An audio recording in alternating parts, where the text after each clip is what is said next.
Good afternoon, everybody. It is Steve Lookner with Agenda Free TV.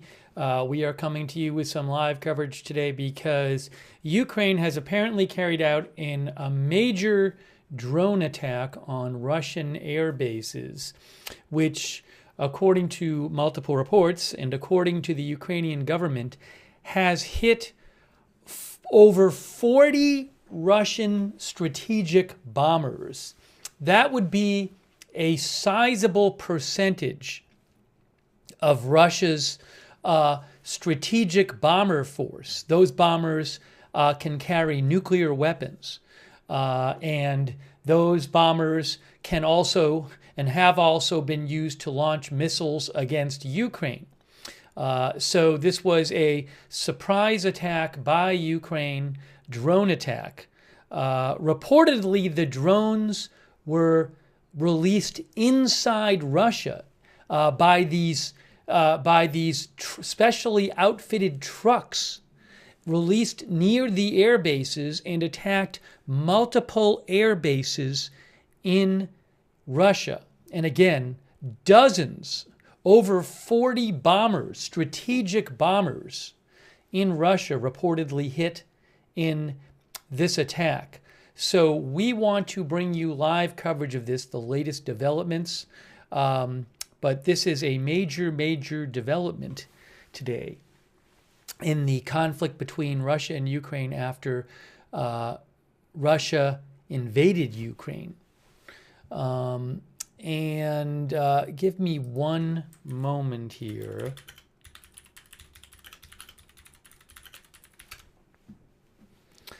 That invasion was over 3 years ago, by the way. So we're going to bring you live coverage, bring you the latest updates on this, take your comments and questions on the air. And I want to thank our moderators for being here. We have moderating right now Ruth Krafasi and Roberts Mayqueen, and Beth Mythical and Janet B. and Al Starr. Also, our moderators over there on Twitch, thank you to you as well. People like, oh, sorry, I have to do something here. Hold on a second here. I need to pull something up.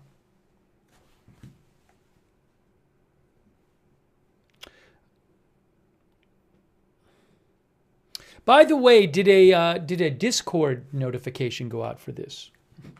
Can someone tell me that? Did anybody get a Discord notification? We haven't been on. I had some family stuff going on, so I apologize for that we haven't been on for a little while. Yes, people are saying they got a Discord notification. Excellent. That is great. Okay. I wanted to thank our moderators again over there on X, Linda Belk, Larry, Misha moderating over there. On Facebook, thank you, Kay Lowry, Body, Margaret Riley, moderating over there. And hold on a second here. Thank you so much to our Twitch moderators as well. And also a quick thank you to, thank you for your support, Harper Ann. Thanks to our member, Leah Torello, our new member, Laura G, our new member, Jackie Morgan, our member on YouTube, Robin, our member, I Love Reading, thank you, Sino, A to Z, Czarina, Joe Blassingame, Lisa Sutz, Darko, Farm Wife, Esther, Defcon 2, Jojo, 777JLD, Kerry Poteet, thank you, Eamon O'Leary, that's very kind of you, Eamon O'Leary, thank you. And also PZ Papa Zulu, Cindy J, True Sleuth, Thorn Ravenstar, Turned Off, Hakon FN, Walter Beasley, very kind of you. Thank you, Walter. I appreciate that. Esteban, Hettinga, Brienne, and over on Twitch also Kimley, Hillbilly, Simp Nasty, Scrimp, Gonzalez, Ribbons, Sentient Cannabis, EJ Rod. Thank you for your support. Okay, so let's get you caught up on this. The first thing I want to show you is a video. I want to show you a video which which the Ukrainian government released this video saying this was one from two of the attacks, I believe. So let me show you this video, which I have purchased from Reuters, so I can show it to you. You might say, well, the Ukrainian government released it, so why can't you show it? But long story short, it was a little confusing, the rights on this video, so to be safe, I bought it from Reuters so I could show it to you without any issues, guaranteed. So let me pull this up here. You can see this headline right here from AP, Ukraine destroyed more than 40 military aircraft. Not just military aircraft, strategic bomber aircraft in a drone attack deep inside Russia, official says. So here is a video, and before I show you this, I'm going to tell you what we're looking at in this video. This video shows in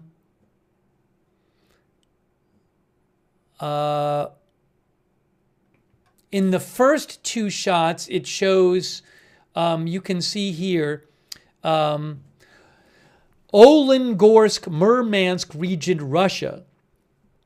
And then the third shot will show Stepnoy, Irkutsk region, Russia. And in the voice you hear will say, here is how lovely airfield Belaya looks like now, enemy strategic aviation. Anyways, so these are purported shots that originally came from the Ukrainian government about of aircraft being attacked in Russia by drones today. Check this out. Check out this footage. It's really incredible footage. Watch this. It's coming on your screen right now. Look at this. That aircraft is on fire. Look, see? Look at this. It's really unbelievable. Look at that. Incredible.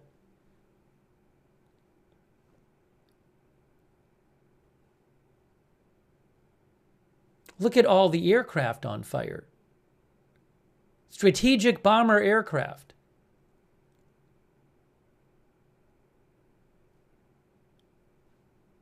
No, these are military planes. These aren't commercial planes. These are Russian military strategic bombers. Look at all of them on fire.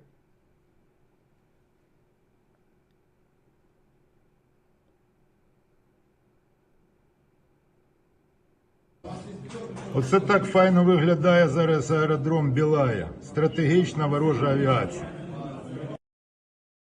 At the end, that's a different airfield than the first one. That's a different airfield. Ukraine says it attacked at least 4 Russian airfields. Оце так файно виглядає зараз аеродром Белая. Стратегічна ворожа авіація. So that's reportedly Belaya airfield, which is a different one than the first shot. Hang on a moment here. What I also want to do is throw on the screen when I show this video. I want to just have this credit up there to be clear. Video via Reuters. Let me show that again. It's such an incredible video.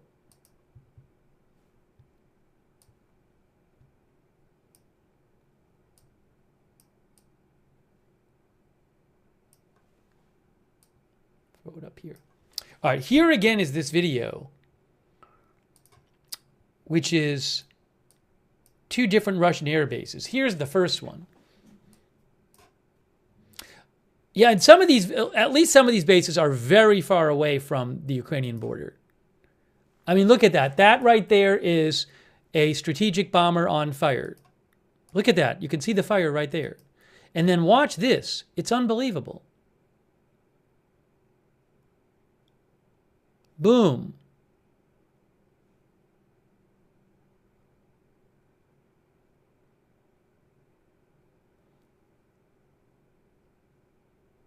Look at all these bombers on fire.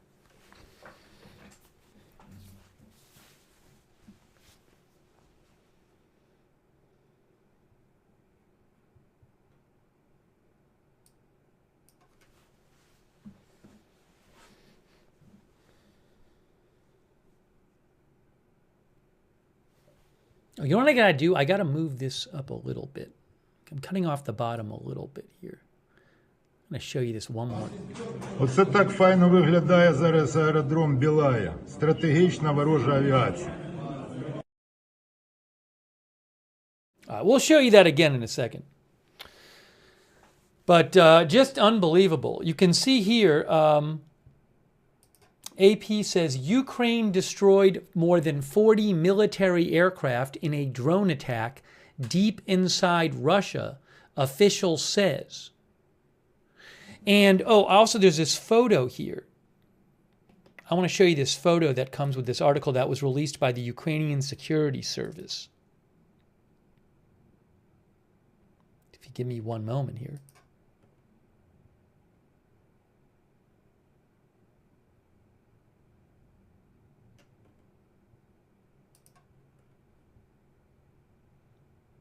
Hang on. By the way, thank you so much to Macro Geek, PZ Papa Zulu, Lucas Malik, Jeff Buddington, Akeem Idler, Confidence in God, Brianne. Thank you. And let me show you this photo here. Where is it? Did it download yet? It should be downloading now.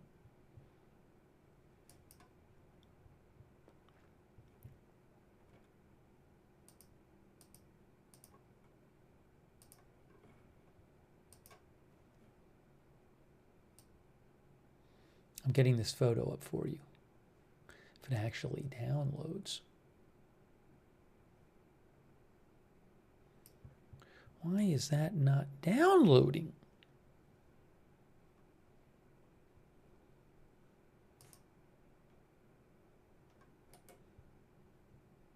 I'm going to try this one more time. If not, I'll just show you the photo another way.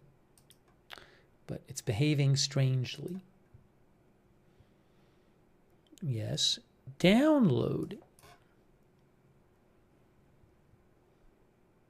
There was a problem with it. All right, I'm going to have to talk to AP about this. Oh, let me try one other way of doing this. There's another way I might be able to do it.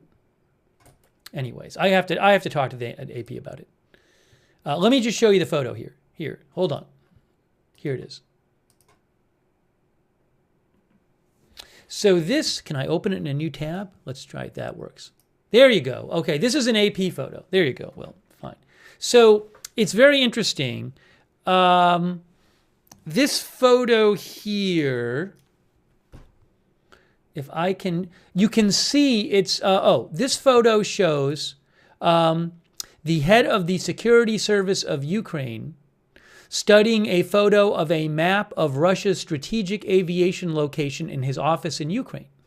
And you can see there are target markings on Russian aircraft there at the bottom.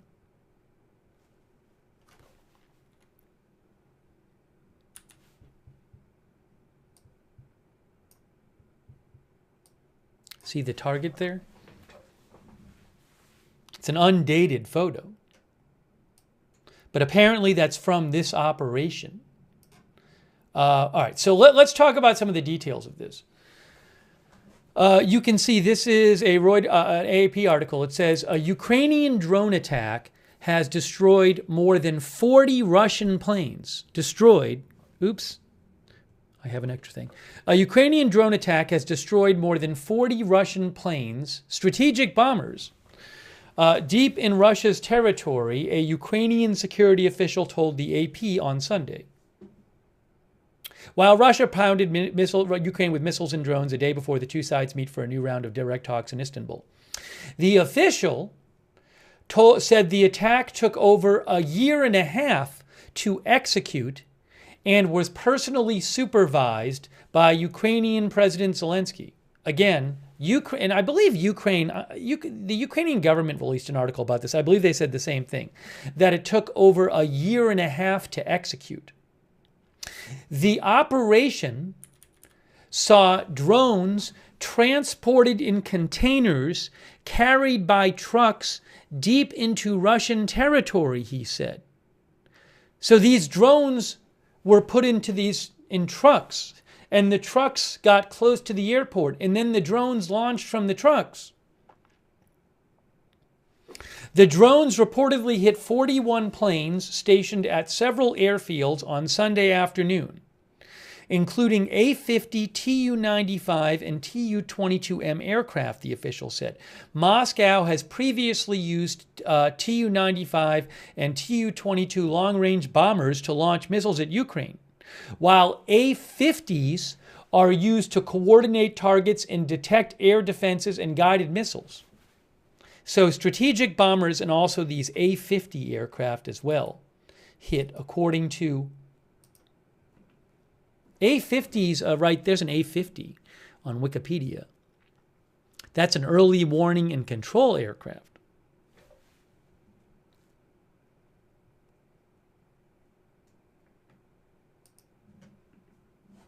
Russia's defense ministry, in a statement, confirmed the attacks, which spanned 5 airfields. The drones damaged... Now, I think Russia said it repelled all the attacks. I'll have to get the Russian Defense Ministry statement. If you give me a second, I'll do that after.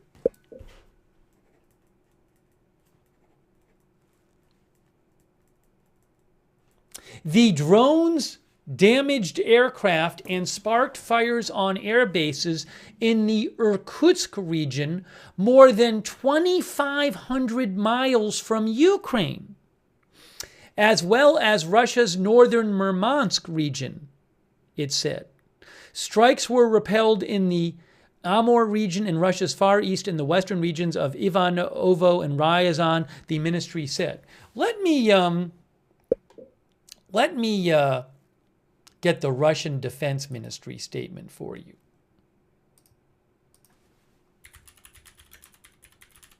Since the article was talking about it.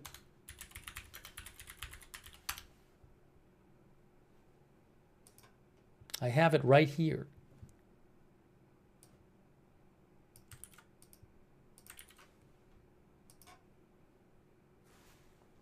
I think I have it right here.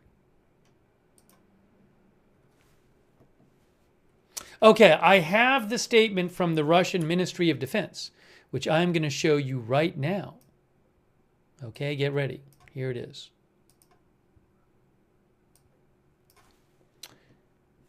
Here is the statement from the Russian Ministry of Defense. Today, the Kyiv regime carried out a terrorist attack using FPV drones. I believe that's first-person view drones, FPV drones. Let me get you that. Hold on. Don't want to confuse people.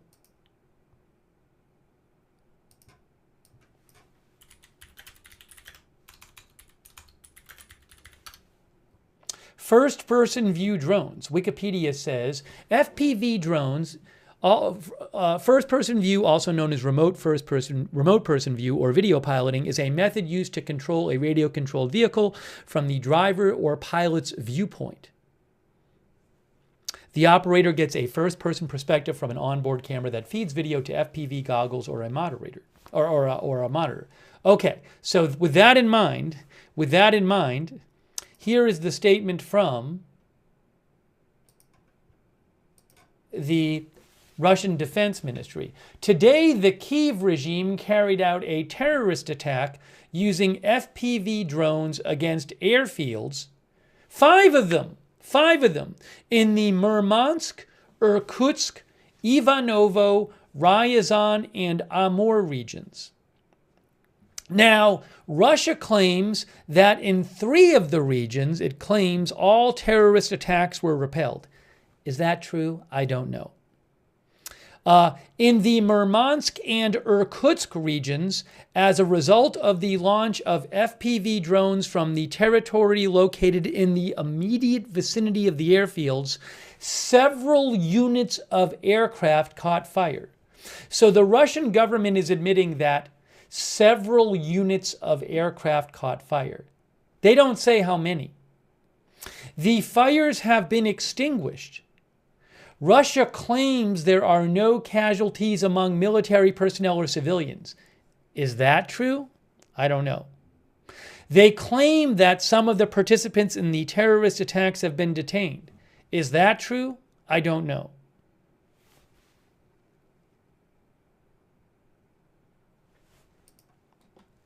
Let me also, since I just read you the Russian government statement, let me read you some of what Ukraine said about this, what they're saying about it. But before I do that, I want to look at this video again. This is video which was released by, hold on a second here. Well, originally it was released by Ukrinform, which is Ukrainian government, Ukrainian state media. But I ended up buying it from Reuters because I was a little unclear on the rights from Ukrainian state media. So this is via Reuters here, but it is originally, it's showing you Murmansk, an airbase in Murmansk region and an airbase in Irkutsk region of Russia under attack. So let me show you this again. Then we'll hear what Ukraine said. Oh, by the way, one of our viewers, Bo Bomber, says damages of over $2 billion US. Yeah, I believe the US, yes, the Ukrainian government claims there was at least $2 billion worth of damaged equipment. All right, here, so this is video from the air base in Murmansk.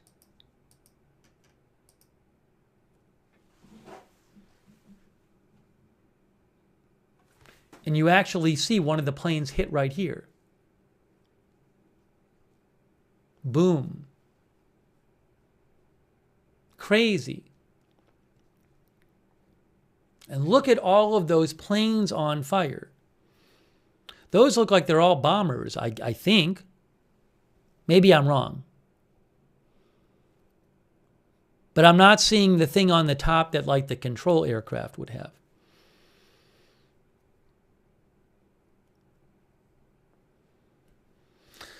Reportedly, a significant portion of Russia's strategic bomber force, which also would carry their nuclear weapons, has been destroyed. Оце так файно виглядає зараз аеродром Белая. Стратегічна ворожа авіація.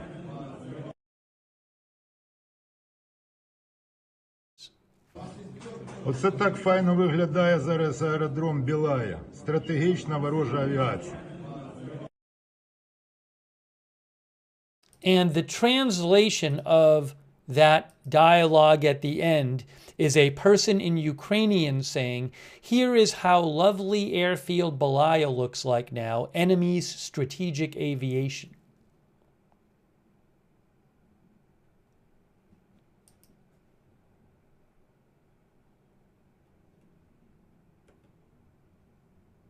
I'm going to read you the statement, a couple of statements, well, a couple of short articles from the Ukrainian government in their state media, okay? By the way, thank you to Jesse's Girl and Non-Dast for your support. Myri Sean O'Gara, Queen of the South. Crazy Yoda, thank you. Temi Dank, Mick Wick. C. Marina, thank you. Louis R., very kind of you, Louis R., thank you. Daniel Boberson, Endless. Dean R., Macro Geek, thank you. Also, Warlord Gord on Twitch, Devil Doc, Dark Crypto, Simp Nasty Scrimp over on Twitch. Okay, so the Ukrainian government says in state media, they say Ukrainian drones hit over 40 Russian strategic bombers in stun attack far beyond front lines. They say that the Ukrainian state media says Russian strategic bombers are in flames in Russia's rear as a result of a special operation by the Security Service of Ukraine. They say drones engaged warplanes that bomb Ukrainian cities every night. They say currently more than 40 aircraft are known to have been hit, including models such as an A-50, a Tu-95, and a Tu-22M3. They say that Belaya, an airfield in Belaya is among those attacked. They say the one-of-a-kind special operation has been codenamed Operation Spiderweb. The Ukrainian state media says Russia has already suffered at least $2 billion worth of damaged equipment. And they also said Oh. So, Ukrainian state media said that this operation was extremely complex from a logistical point of view. They say that the Ukrainian SBU, which I think, what is that, the Secret Service or it's not Secret Service. Ukraine, is it Intelligence Service? Security Service of Ukraine. The Security Service, the Ukraine SBU, the Security Service of Ukraine, according to Ukrainian state media, it says they first transported FPV drones to Russia. Later, they transported mobile wooden houses for the drones. Later, the drones were hidden under the roofs. Basically, they sent drones into Russia. Then they sent these wooden containers into Russia, which would house the drones. Then they put the containers on trucks. At the right moment, says Ukrainian state media, the roofs of the houses which were on the trucks slid open remotely. They were remotely opened. And then the drones, which were at that point near the air bases on the trucks, flew to strike the Russian bombers. Amazing. Let's see here. They say, Ukrainian state media says that the people who participated in this historic special operation have been in Ukraine for a long time.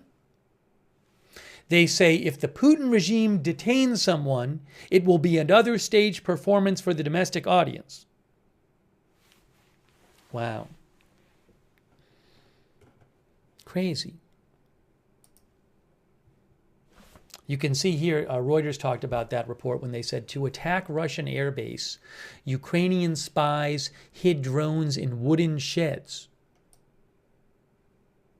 Gray Style says, out of a spy movie. That is a photo from the Irkutsk region.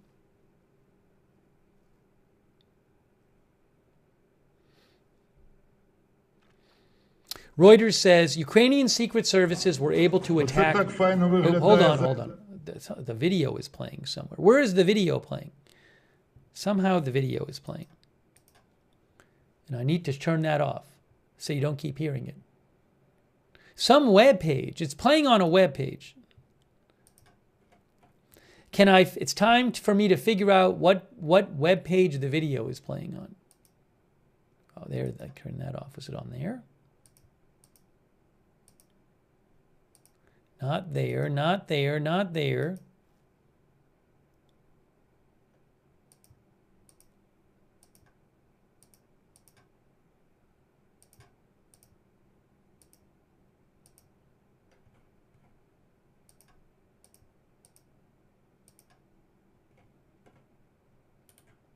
It's weird. It's one of these cases where it's not saying it's playing anywhere, but I know it's playing. Let's try this again. You going to hear this again? It's clearly playing somewhere. It has to be playing somewhere. Maybe I'm playing it again. Oh, I was playing it accidentally. Oops, sorry. Let's try this again. To attack Russian airbase, Ukrainian spies hid drones in wooden sheds. Reuters says Ukrainian secret services were able to attack strategic bomber aircraft at Russian air bases on Sunday by hiding explosive-laden drones inside the roofs of wooden sheds, which were then on trucks, according to a Ukrainian security official and images posted online. The sheds were located onto trucks that were driven to the perimeter of the air bases. The roof panels of the sheds were lifted off by a remotely activated mechanism, allowing the drones to fly out and begin the attack, said a Ukrainian security official.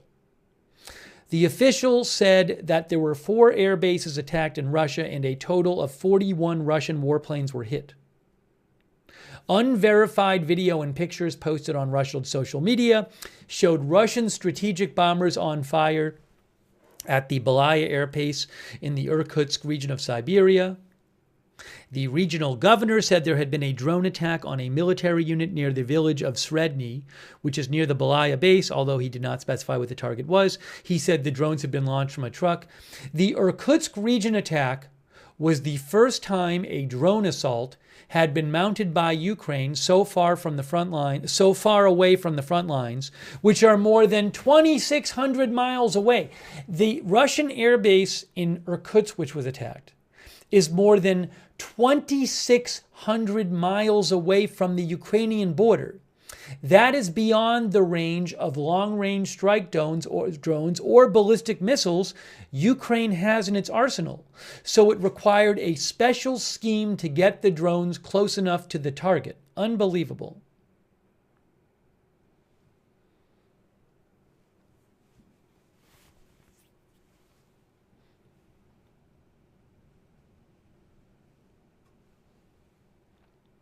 The Irkutsk region airbase hosts Tupolev Tu-22M supersonic long-range strategic bombers, a type of aircraft that has been used to launch missiles against targets in Ukraine. If confirmed, the strikes would be the most damaging Ukrainian drone attack of the war and would be a significant setback from Moscow. And let me show you this video from Reuters, which was originally released by state media in Ukraine, showing bombers on fire and getting attacked at one of the Russian air bases. It's unbelievable video. Look at this.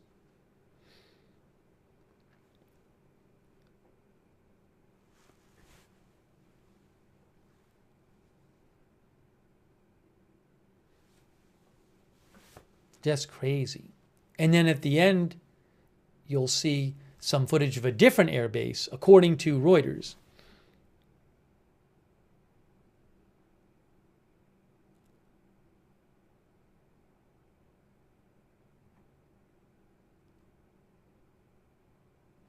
Mimavok says if they can do this, what stops them from attacking the Kremlin? Maybe that's the message they want to send. Well, I think there's certainly a part of this. Оце так файно виглядає зараз аеродром Белая. Стратегічна ворожа авіація. I'll let this play again. I mean, I certainly think a big part of this is attacking planes that have been attacking Ukraine. But another part of the message could be, that they could attack other targets as well. I'm going to take some comments here I'm going to take a second, take some comments. Yeah, as Zerk says, Russia claims 5 bases were attacked and only 2 bases were successfully attacked. Is that true? I don't know.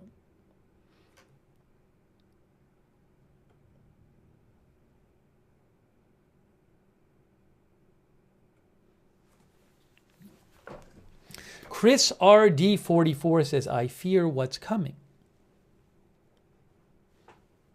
I don't know if Putin has released a statement yet. I'll have to check and see.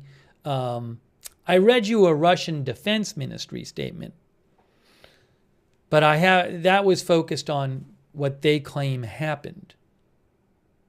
Was the EU or NATO involved? I haven't heard any reports that they were involved. I can't tell you specifically, or I can't tell you with certainty. By the way, quick thanks to Kerry Poteet. Thank you, Kerry, for all the gift memberships. Very nice of you. Kristen, Gary Eckert, thanks for being a member. Deshark, thank you. Anthony Chachio, Leonette, Crazy Yoda. Crazy Yoda says, I mean, they even flew a drone to get video proof of the attack. Talk about a failed defense system. Certainly, this would seem to be a failure of Russian defense and Russian intelligence. Thank you also to Kevin Boreman, who says, how will Russia respond now that a big portion of their nuclear triad is destroyed? Nothing good, I think. Thanks also Cecilia and Debbie James and Eliza James, who says scary times we live in. Thank you, Angry Tacos and Jesse's Girl. Again, shout out to our moderators, too. We have Janet B. moderating, Roberts May Queen. By the way, one of our viewers just said, this is crazy. Al Star, thanks for moderating. Beth Mythical. Also, thank you to Idaho Star, McBridges, Sarah over on Twitch. Thanks, McBridges, for subscribing as well, and Artful Nothing for subscribing. Thanks, Brainstorm Warning, for the shout-out on Twitch. Thanks to Kristen, by the way, thanks to Margaret Riley, Kay Lowry Body for moderating on Facebook. Thanks so much to Kristen McConnell Gates and Natalia Birdnick for the Facebook stars.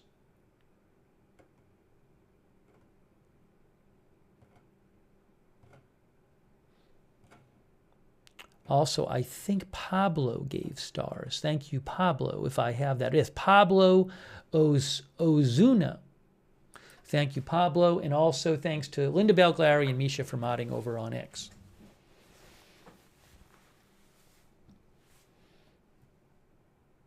All right, let's get you some more updates on this story.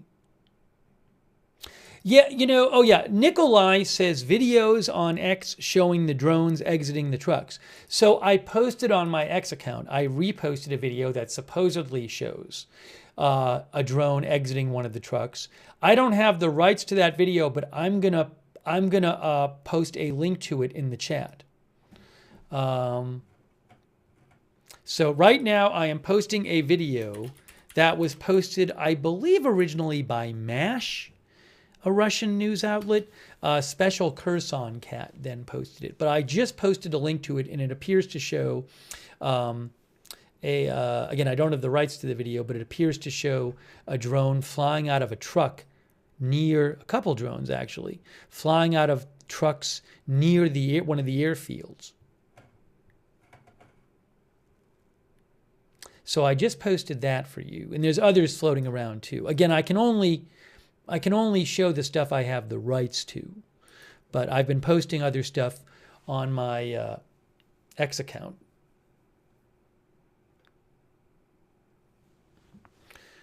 Oh, let me, I want to show you something here I want to give you some analysis about this. So Tyler Rogaway had some very interesting analysis. Tyler is the creator and editor-in-chief of The War Zone, which is an excellent military news site. Oh, I'm going to have to show you some of what The War Zone said about this. But first, let me just show you what Tyler said. So Tyler said, he's at aviation_intel. I follow him for his analysis. He said, Russia just lost an unknown number of strategic aircraft that are directly tied to the validity of their nuclear deterrent. We don't know if this was 4 or 40 aircraft. Again, the Ukrainian government is saying 41 aircraft were hit. He says the strategic nature of these effects of this attack puts it into uncharted territory. And yes, he said, these aircraft are dual-use conventional/nuclear platforms, and they have rained destruction on Ukraine from afar as cruise missile carriers. But this is not about them being legitimate targets. They clearly are. It's about this attack bleeding into potentially a major degradation in the most flexible prong of Russia's nuclear deterrent. Wow, unbelievable. So he's saying this attack, it looks like, may have significantly damaged Russia's nuclear air force. Our viewer, Chris D'Angelo, says this is huge. What else did he? I want to show you some other analysis by him and by the War Zone. He also said, very interestingly, Tyler Rogaway at aviation_intel said, for over a decade, I have outlined the exact scenario as we just saw in Russia. It could happen in the U.S. tomorrow. This was a pivotal event. U.S. military and political leadership cannot live in partial denial of this threat anymore. Our most prized aircraft are sitting ducks. Again, Ukraine says that it carried out this attack by having smuggling drones into Russia and then having the drones basically put on the top of trucks and in these special containers, and then remotely driving the trucks, having the trucks driven near the airfields, and then the lids came off the top of the trucks basically, or they slid up, or the lids, maybe they were open. The lids that were containing the drones and the containers containing the drones slide off, the drones fly out of the trucks, and they're basically right near the airfields, which are in some cases thousands of miles away from Ukraine.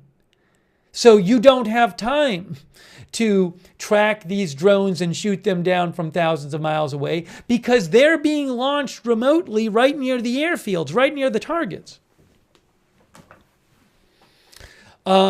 Tyler Rogaway says, I have focused on this issue above all else in my career. I care deeply about it.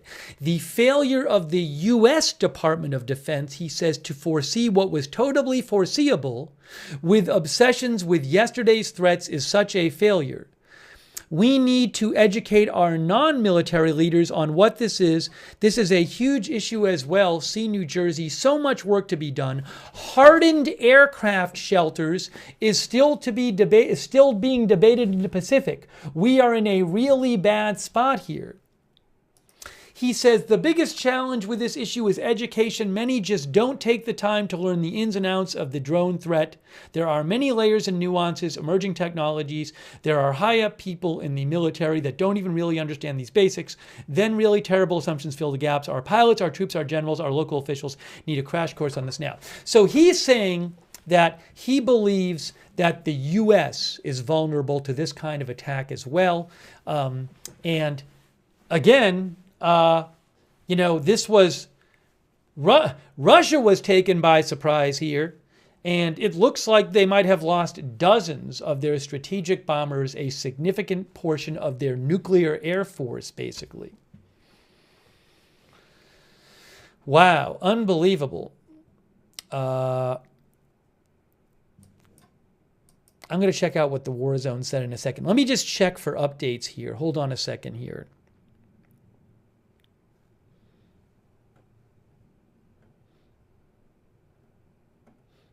Just give me a moment. There's a bunch to talk about here, but just this incredible, stunning drone attack by Ukraine on Russian air bases far from the border, hitting Russian strategic bombers. Wow.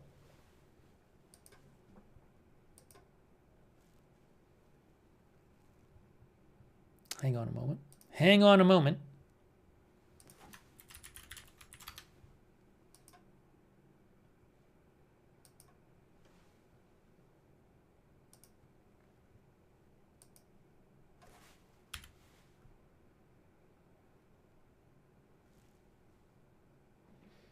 See a headline here. Ukraine destroyed more than 40 military aircraft in a drone attack deep inside Russia.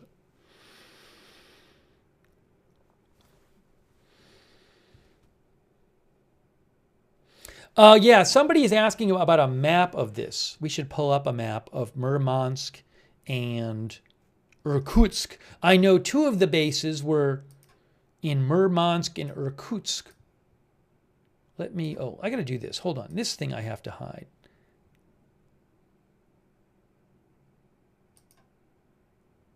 Why do I?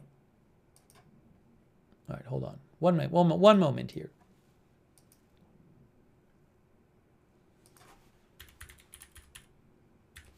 Pull this up for you.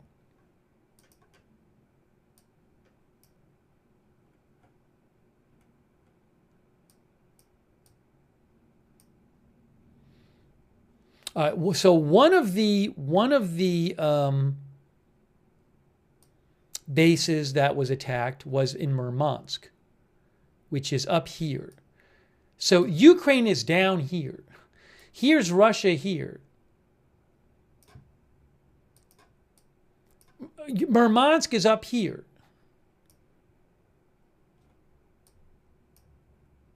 What happened? It disappeared on me. Why did it disappear on me? Let's try this again.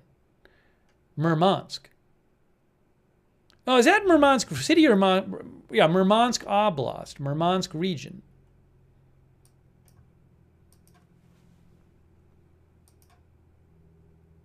Sorry, it's a big, there's the region of Murmansk. That was the city. So the region is up next to Finland. Ukraine is down here. So if you just put on if you do a thing like a distance thing on the map, I mean, that's hundreds of miles away. But if you go to Irkutsk, Russia, Oblast, that's all the way over here. That's Irkutsk Oblast. Look at how far it is from Ukraine. Thousands of miles away. I mean, that's about 2,500 miles right there. I don't know if Belaya Air Base is on here. Belaya Air Base, right there. There it is, Belaya Air Base. There it is.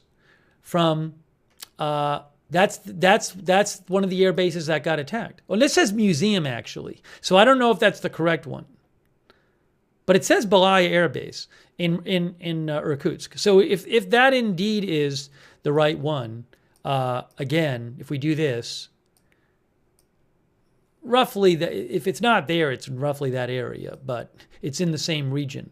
But I mean, again, Ukraine is all the way over here. That's Ukraine here. You know, roughly 2,500 miles away.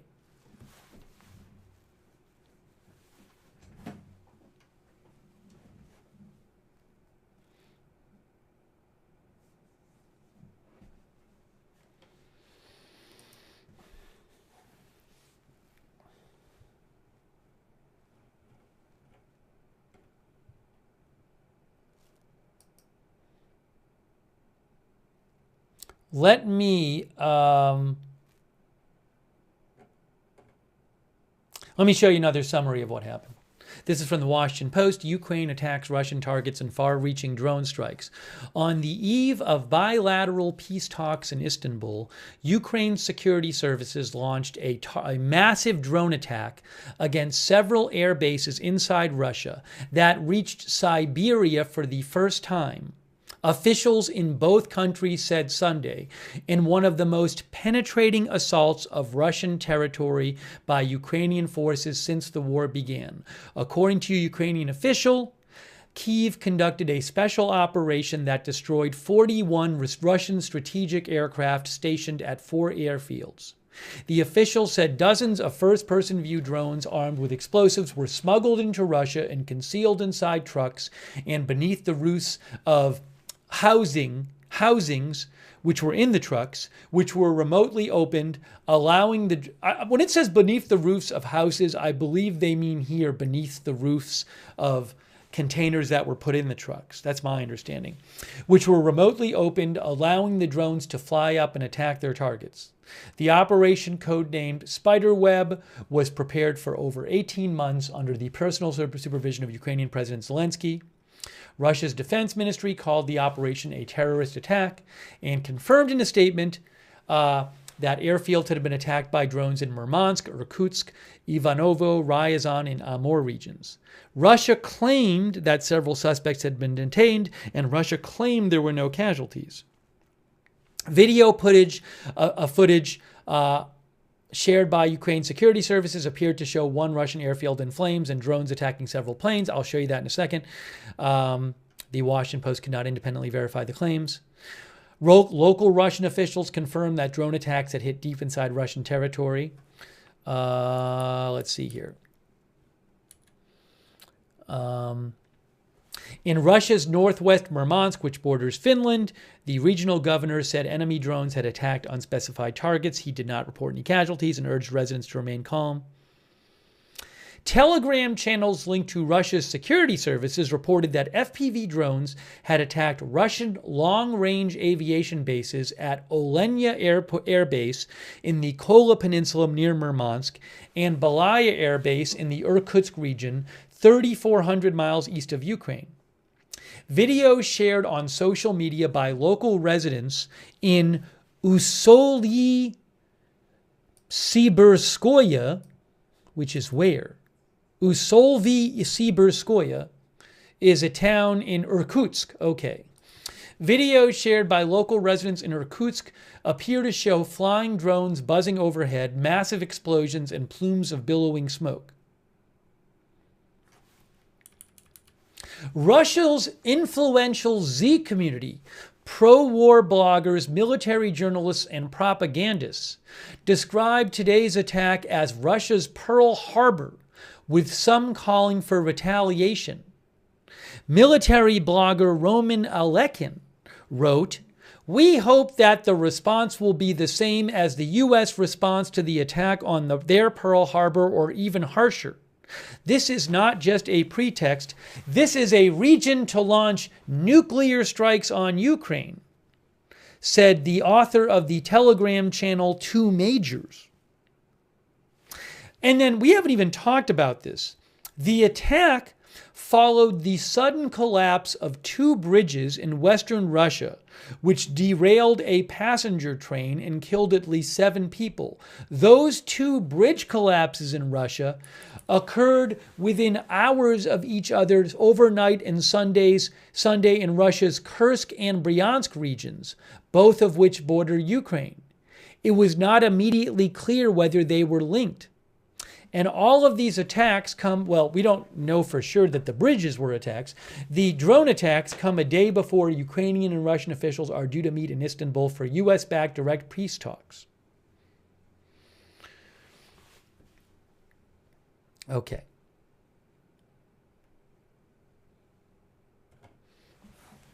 And here again is that video. This was released by the Ukrainian state media, which I have obtained from Reuters. And this shows one of the air bases here with just incredible video with looks like bombers on fire and being attacked.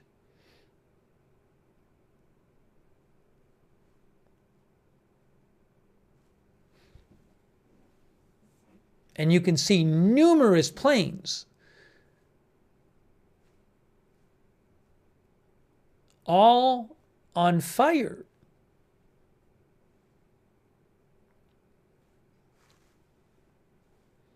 And at the end of the clip, there is video which Reuters says is from a different base. The second part of the clip is from Belaya base.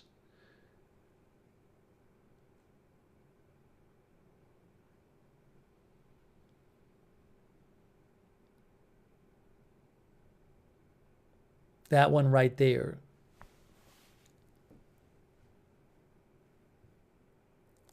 So just to be clear, those two bases, according to Reuters, they say the first base where you see the planes on fire, they say that is in Murmansk region. That's up near Finland. And then the wide shot at the end is from Belaya base in Irkutsk, which is over 2,000. That's the one I think in Siberia.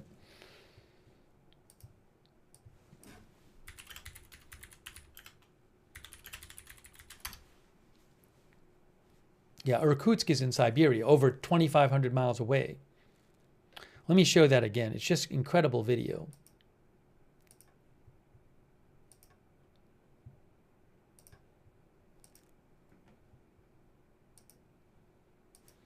Here it is again. Thank you, by the way, to Sven Hoke. Sven Hoke thinks U.S. airfields and refineries are not protected at all. Big mistake. Thank you, Debbie James, for the memberships. Thanks, Wildman. Thanks, Tim Glenn. Thank you, Queen of the South, Oil Medic 911, Ann Callister Cox. Thanks, CAC 813. Kerry Poteet, Kristen, Gary Eckert.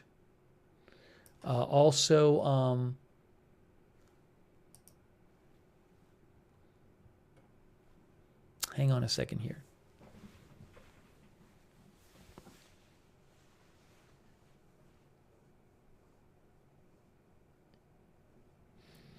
And it's really interesting in that video. That's the video from Belaya Air Base right there in Irkutsk, that one right there. In the first video, though, from Murmansk region, I mean, notice how it's not like a bunch of the fires are literally at the planes, and there's an explosion on the plane. It's very targeted, it looks like. It's not like the whole runway is on fire, and you don't see other fires in the distance. You just see these very specific targets.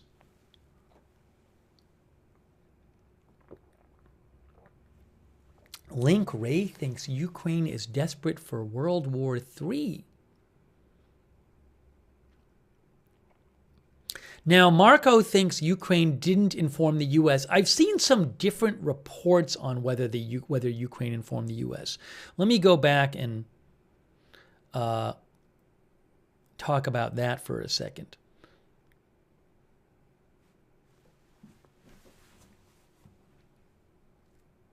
Fred Flintstone says it is a well-coordinated attack. I think Axios had a report about this.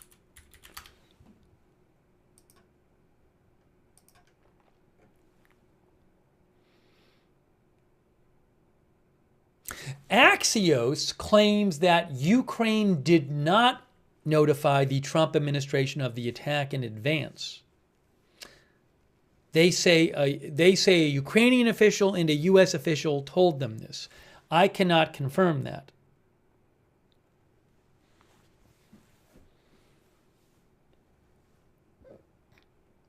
Oh, and just to show you where these bases were.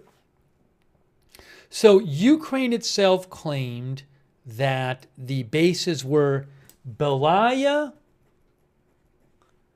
I'm writing this down, Diaghilev, Olenya, Ivanovo. So Belaya we've talked about, that is in Murmansk in Siberia. Pull up the map here. Just look these up. Diaghilev base. Where's that one? That's in Ryazan. Okay, so according to Ukraine, one of the bases attacked was Diaghilev. Let me show you on a map where that is. I haven't even looked it up.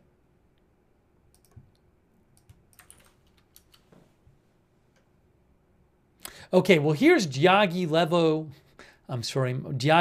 train station. And that's here. That's a little closer. Well, that's how many?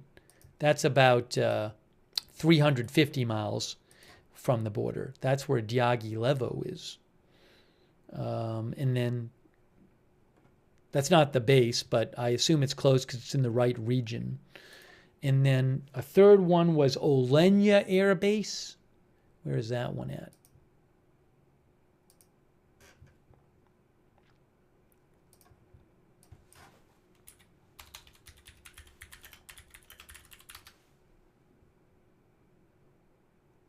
Olenya well, there's an Olenya base in Murmansk. That says naval base.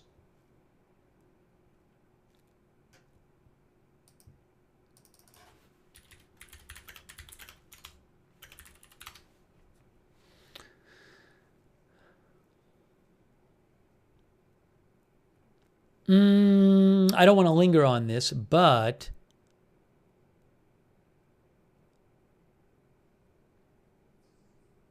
oh, it's near. I believe Olenya is in Murmansk. That might be the one where the video was taken, which shows all the planes on fire. And then the fourth one they mentioned in state media was Ivanovo. Ivanovo is an air base in Ivanovo. And just so you know where that one is,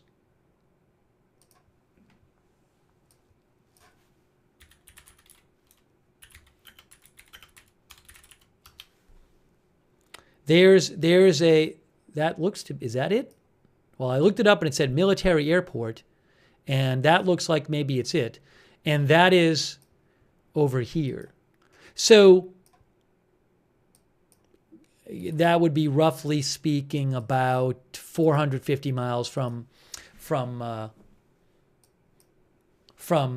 the border. So a couple of air bases, several hundred miles from the border here, an air base in Murmansk up here near Finland, an air base, it's in Murmansk, sorry, in Belaya Air Base, again, which is thousands of miles away, all the way over here.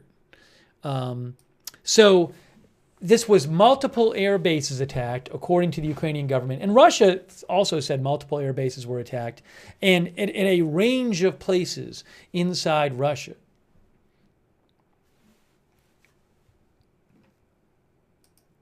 And here's this video again.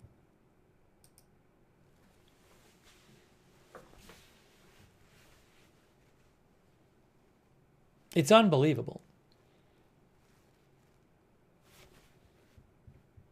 A quick thank you to Kristen Gates. Thank you, Kristen. Thank you also Kevin Boreman, who thinks Russia will use nukes if its existence is threatened. It's in their nuclear deterrent. Now, most of their bombers are destroyed. Its existence is threatened. Well, I haven't read that most of their bombers are destroyed.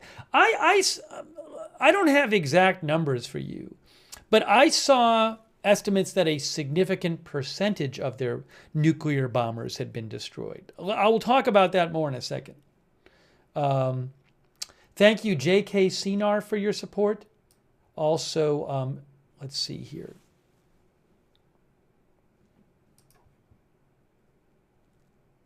Oops.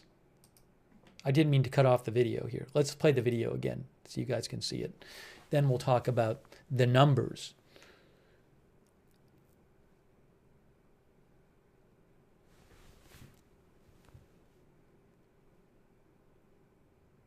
Our viewer Nada Sutef thinks about 50% of their bombers were destroyed, of these kind of bombers.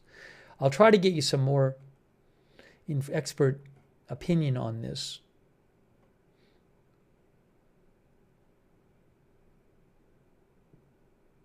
Trillion, our viewer, thinks every shed on a truck going down the highway will now be stopped and searched.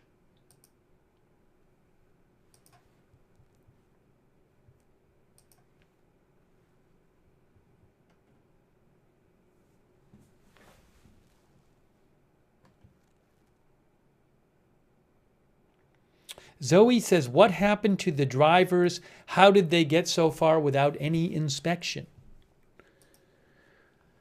One thing I saw about this was, yes, so Yaroslav Trofimov, who is with the Wall Street Journal, who is their chief foreign affairs correspondent of the Wall Street Journal, Yaroslav said, this is a strategic setback for Russia. A significant part, maybe even the majority, of its airworthy strategic bomber fleet, part of the nuclear triad, appears to have been destroyed today. By the way, a nuclear triad is a three-pronged military force structure of land-based intercontinental ballistic missiles, submarine-launched ballistic missiles, and strategic air bombers with nuclear bombs and missiles. Says Wikipedia. Countries build nuclear triads to eliminate an enemy's ability to destroy a nation's nuclear forces in a first strike attack, which preserves their own ability to launch a second strike and therefore increases their nuclear deterrence. 4 countries are known to have complete nuclear triads: the US, Russia, India, and China. Israel is suspected to possess it. France and Pakistan are considered partial triad powers. And then in terms of the cost of these, again, Ukraine state media claimed at least $2 billion in damage. I'm not an expert on the cost stuff.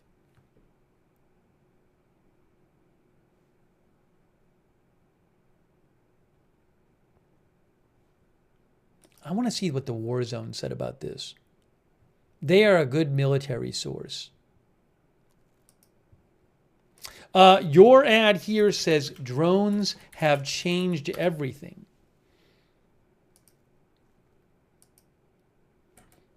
Yeah, so the War Zone, which is a very good, I want to direct you to an article. I'm going to quote some of the article. The War Zone is an excellent military news site.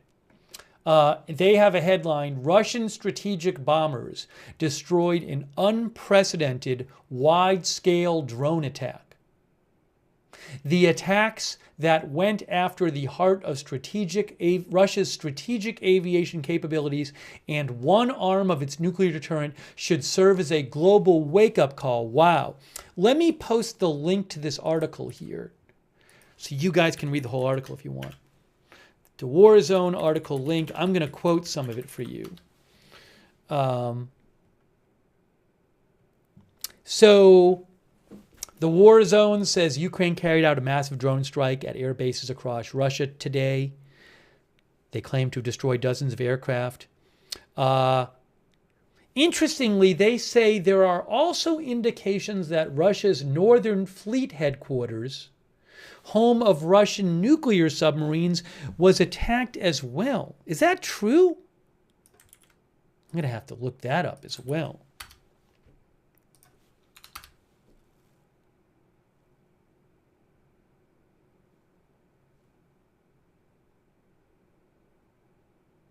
All right, I'm not sure about that. I see some reporting about that, but it's unclear. So maybe we can go back to that. Anyways, let me just mention some of the analysis of the War Zone at twz.com about this incident.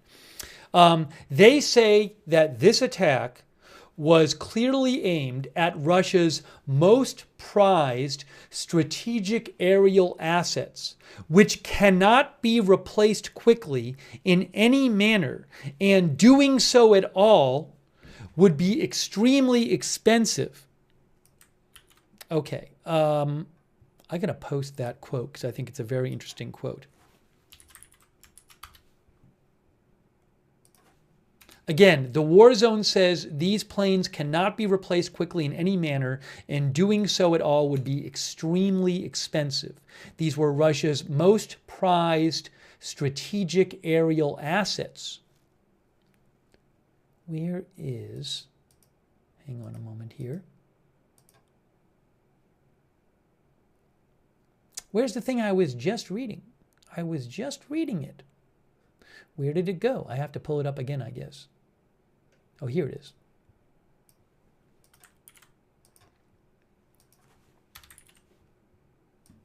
You know what I'll do? While I'm looking at the article, I'll put the video on the screen. That's what I'll do.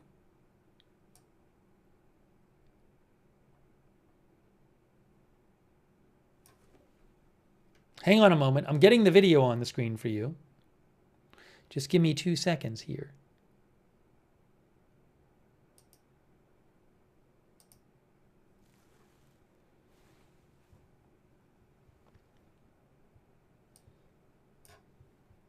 Okay, so here is the video showing some of the attacks. This is via Reuters, via Ukrainian state media.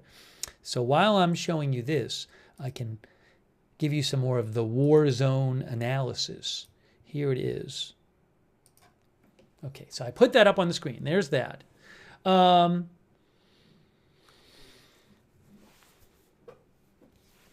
So the War Zone says that while they cannot verify the various claims about today, video has emerged showing Russian bombers being struck by drones. You're going to see that on your they say we have geolocated this video to show this attack was on the Olenya base. Okay, so the War Zone says that the footage you're seeing right now is from the Olenya air base, and that is in Murmansk, which is near Finland, okay, in northern Russia. So again, that right there is the Olenya base. The video you'll see at the end, the wide shot, is of, I believe, Belaya Air Base in Murmansk. But this one you're looking at right now is Olenya Air Base in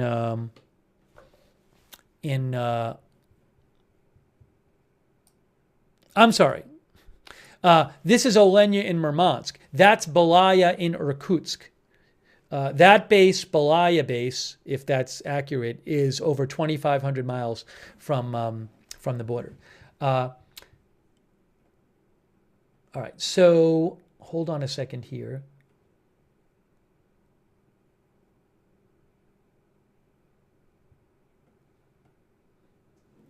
The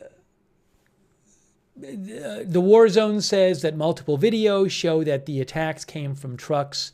The drones flew out of trucks that had been parked near the bases. Oh, I got to show you this video. This is a crazy video. Oh, I haven't even seen this one yet. What is this? I saw a video which seemed to show one of the trucks exploding.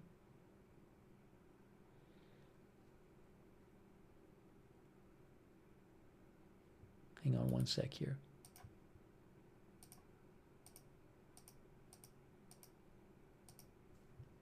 Maybe I'll get the link to that and show you. But for the moment, let me just continue here. And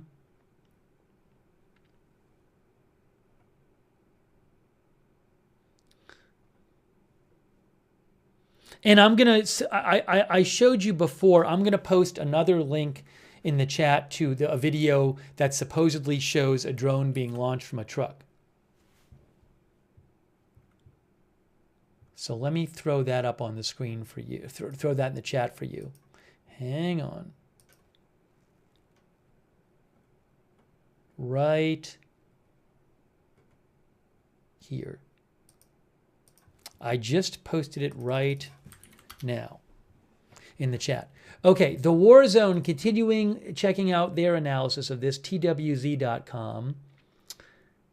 So the War Zone also says explosions and flames were observed at Russia's Northern Fleet headquarters in Murmansk, which is home to some of Russia's most capable submarines. All right, well, that I'll have to look out because I don't know much about that.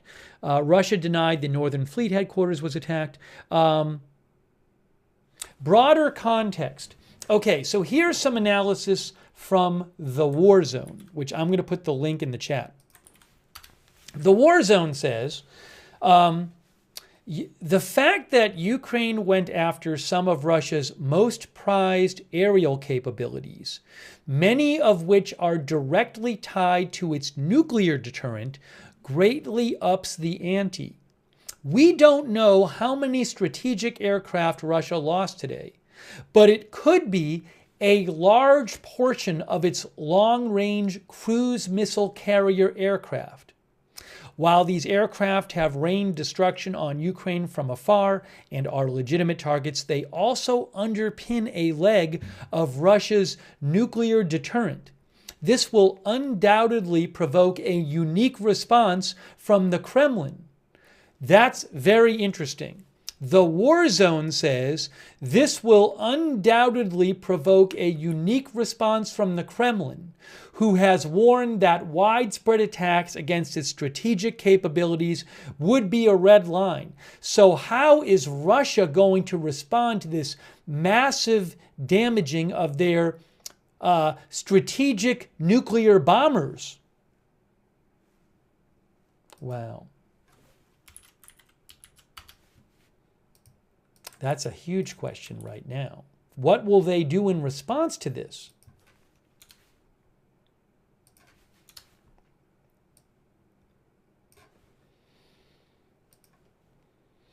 The War Zone also says the threat of wide-scale localized drone attacks against prized aircraft sitting at airfields, including in the U.S. homeland, has been a brewing threat that the War Zone says they have highlighted for many years, including the exact scenario occurring in Ukraine. Drone technology has proliferated dramatically since, and the threshold requirements for executing such an attack have dropped considerably. At the same time, defenses against these types of threats still lag behind both in wartime Russia and most everywhere else, says the war zone. This is also a glaring case of how the lack of any kind of hardened shelters leaves aircraft totally exposed to attack, which the war zone says they have highlighted for years but has still not changed the U.S. investment strategy in this kind of infrastructure. I would think to protect from this, you don't just need a protective structure with a roof, because I would think the drone could fly under the roof. You would need to basically enclose aircraft in structures, I would think.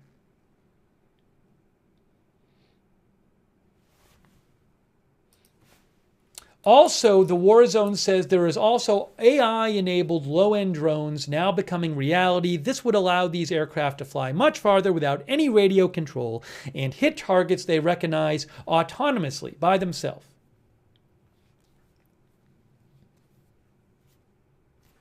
Wow. Anyways, I'm going to post a link. First of all, Michael Horowitz, I found this link of this video that Michael Horowitz posted that I don't have the rights to. But he posted a video which appears to show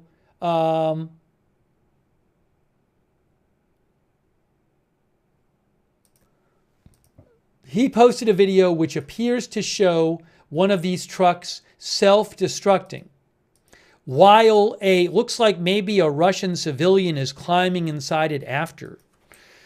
So the video I just posted a link to, which I don't have the rights to, but you can click on that link. It's Michael Horowitz posted it.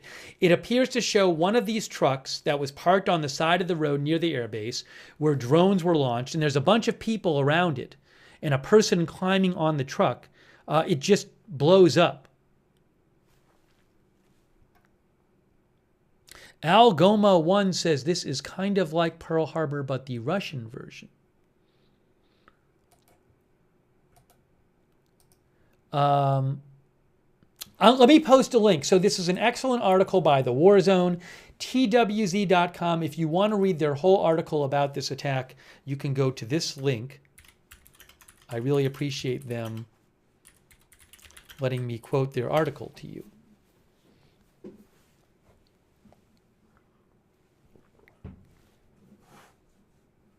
Amanda says that video is insane. I just have it running while I was reading you the update from the War Zone. And let me just check out some other things. Let me also show you a video which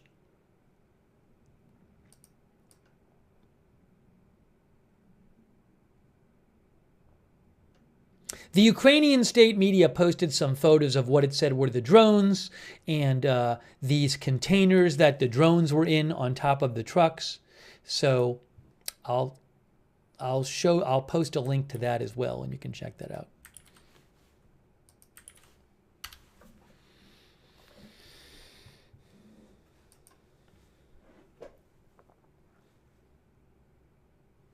And I need to be checking for updates here. Hang on a moment. Oh, breaking news. Breaking news. Ukraine claims today's strikes destroyed 34% of Russia's strategic bombers that can carry cruise missiles. Let me pull this up myself. That was Yaroslav Trofimov. But I believe I have the Telegram channel here, and I can get the exact announcement.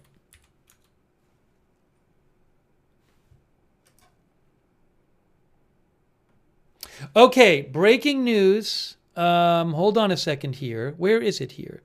I have it right now. I have the post. I have the post for you.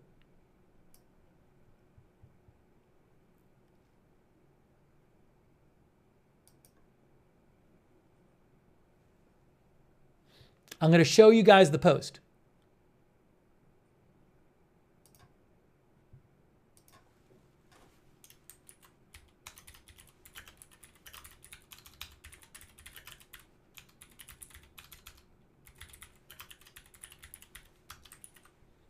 It's the Ukraine Security Service.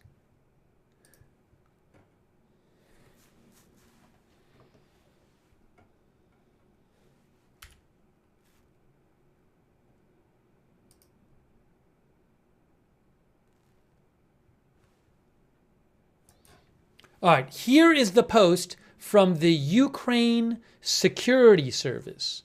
Check this out, guys. Wow. Security Service of Ukraine. See right there? There it is.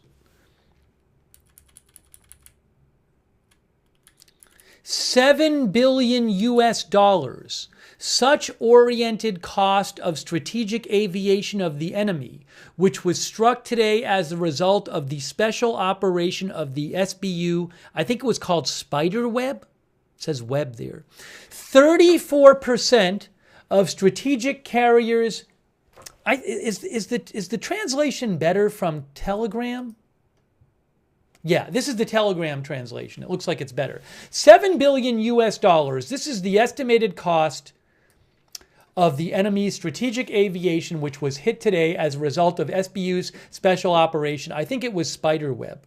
34% of the strategic cruise missile carriers at the main airfields of the Russian Federation were hit. Again, 34%, roughly 1/3 of the strategic cruise missile carriers. They carry nuclear. They're nuclear capable as well. At the main airfields of the Russian Federation were hit. Now, I don't know if maybe they have some at minor airfields, so I'm not sure. I don't know what the total number of their carriers of these planes is, but 34% of the cruise missile carriers at the main airfields of the Russian Federation were hit. We will tell you about the details of the security services special operation a little later. And for now, we can only tell the Russians one thing. Did you think Ukraine was so simple? Ukraine is great. Ukraine is exclusive. It has passed through all the roller coasters of history. It has passed all kinds of tests. It is tempered with the highest tempering. It is, in the conditions of the modern world, it has no price. I guess Lena Kostenko said that, it seems like it's saying. We are doing everything to drive the enemy out of our homeland. We will beat him at sea, in the air, and on land. And if necessary, we will get him out of the ground. Glory to Ukraine, glory to the heroes.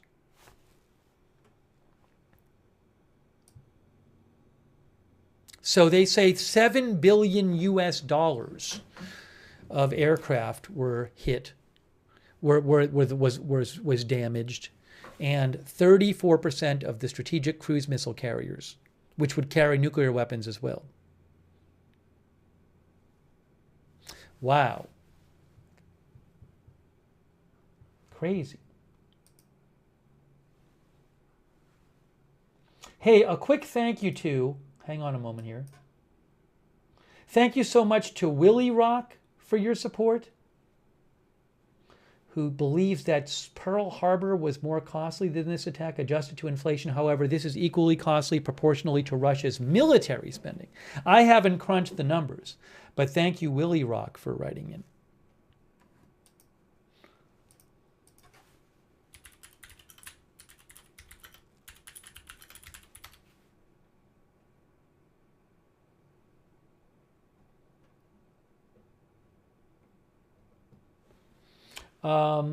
Thank you, Armac. Thank you, Crazy Yoda, for the gift memberships. Thank you, Medallion 105. Thanks, B-Rad. Crazy Yoda thinks that they would have needed satellite intel, which would mean U.S. or NATO involvement. And also thinks the U.S. had to know. I have no idea if anybody else was involved. Axios claims the U.S. was not informed. Certainly, given the Trump administration's policy on the war, I could see a world in which Ukraine would not want to inform them in advance. I mean, I am not a specialist in this area.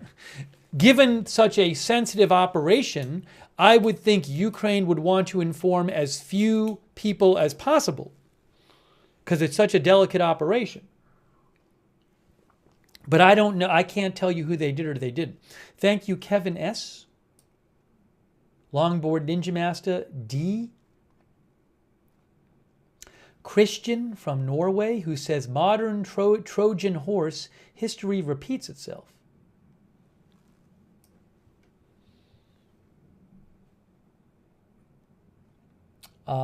And thanks also to Farquad for subscribing, Softball Paul for subscribing, Shaggy for subscribing over there on Twitch, and some new guy. Thanks for your support. Ricky Martin said, why did they attack in daylight?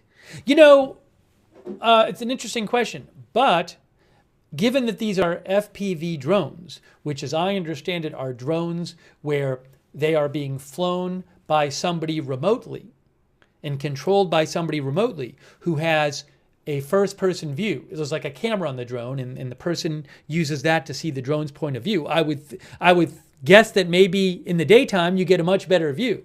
Because if somebody's sitting there with a headset in Ukraine, flying the drone with a joystick or something, they're going to need to see where it's going. So that's my non-specialist guess as to why daylight might be beneficial. But again, these drones were apparently launched from right near the air bases in these trucks that had been driven near the air bases.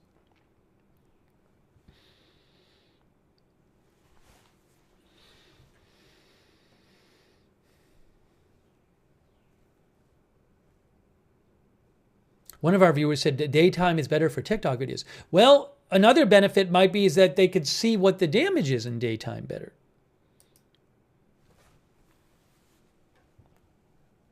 All right, let me try to get you some more updates here. But how is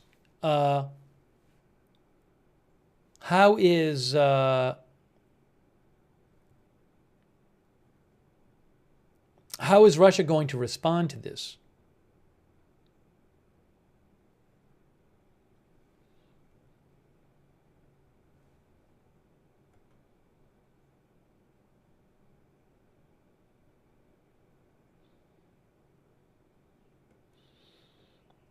Give me a moment. I'm just kind of going over a couple things here. I want to check for updates.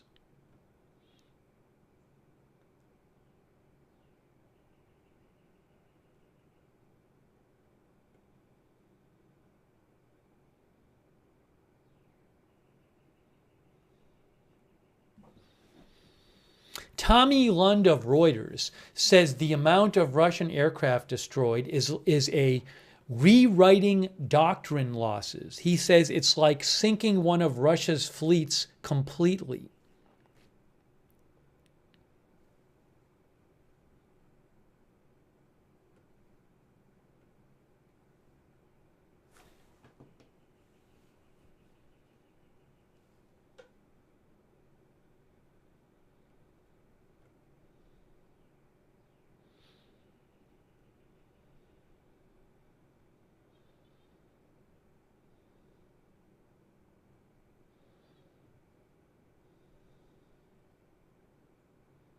Wow, just crazy. What a crazy attack this is. All right, hang on a moment here. Checking a couple different things.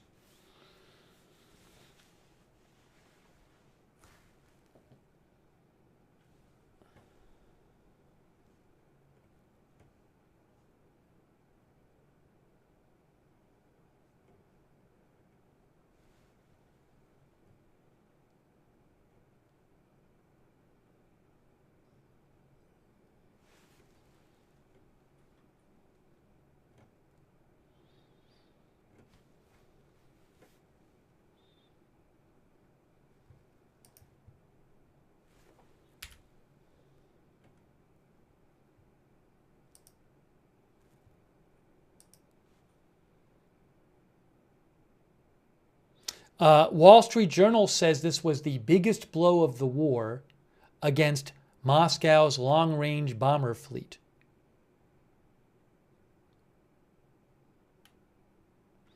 The Wall Street Journal said it's a significant victory for Ukraine's deep strike program, which uses drones to target crucial material on Russia's soil.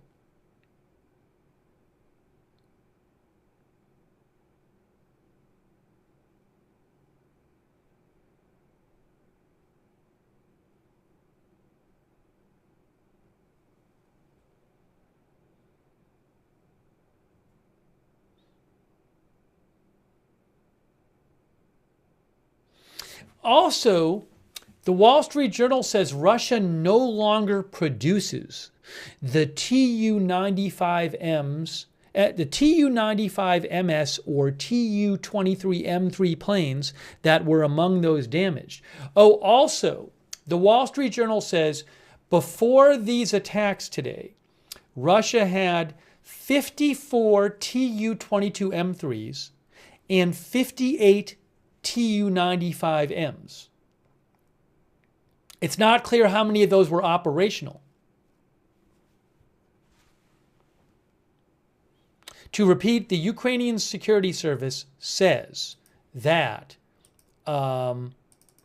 they said they have destroyed, they've done $7 billion in damage to these planes, and they said that 34% of strategic cruise missile carriers at the main airfields of the Russian Federation were hit.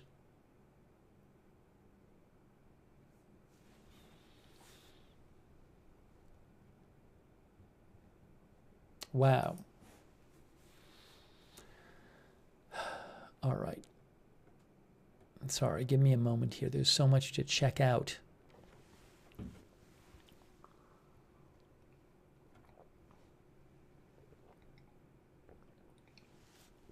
Lowell asked about the Institute for the Study of War. Yeah, I'm sure they will have some commentary on this.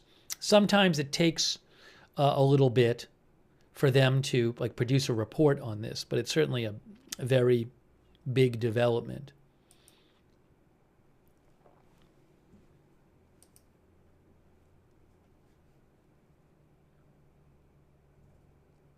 Mark Warling, our viewer, says, markets will take a hit. Escalation for sure now. Karen Moore, our viewer, says, it's amazing they were able to get the drones into Russia. I wonder if they had assistance from the opposition to Putin's regime in Russia. Did they have assistance from any people in Russia on the inside? Maybe they have agents in Russia.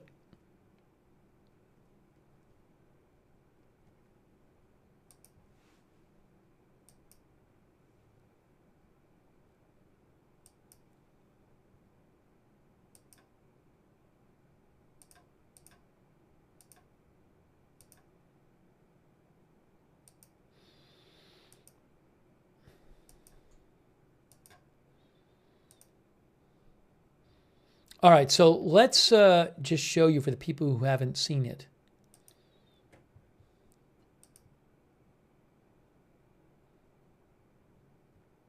The video.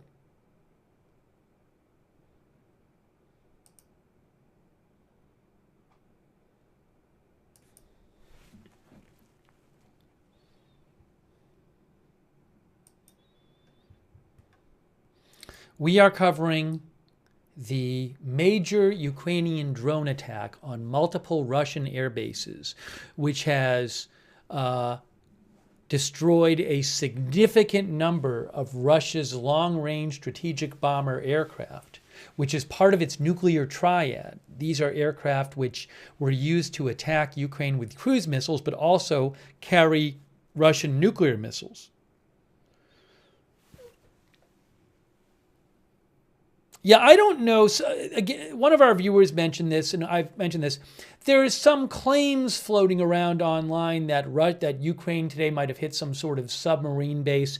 I do not see any reliable sourcing that there's been any kind of significant damage to a Russian submarine base. I'll certainly keep an eye out for that, but we're not seeing the kind of reporting like that as on this attack. Also, I'm not aware that Ukraine has even mentioned that attack officially, whereas the Ukrainian government is certainly talking about this attack on the air bases.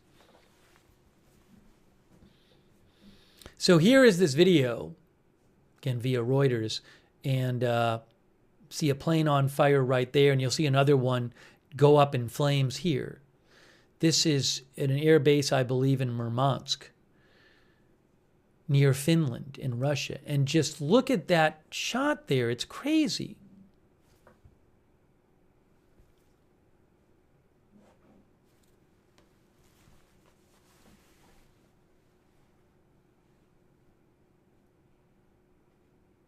Roger Shoemaker says, this is incredible.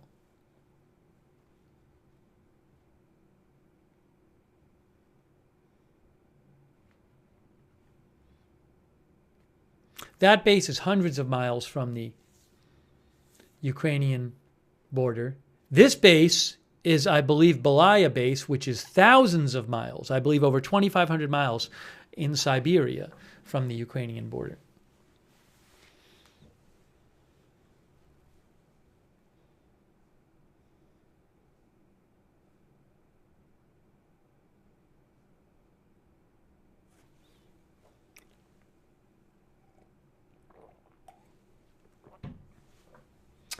Our viewer Babinski says, impressive reach by the Ukrainians. Nowhere in Russia is safe from their drones.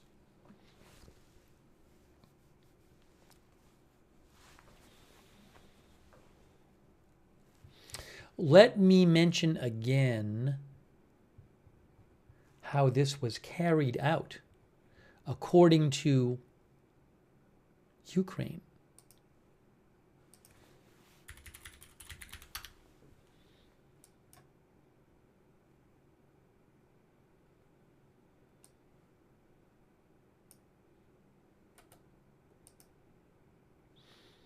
So here, Ukrainian state media, Ukrinform, said, here's what they had to say about this. They said how it was carried out. They said Operation Spiderweb, which successfully struck 41 Russian strategic bombers, was in the making for over 1.5 years. They say the operation posed extreme logistical challenges.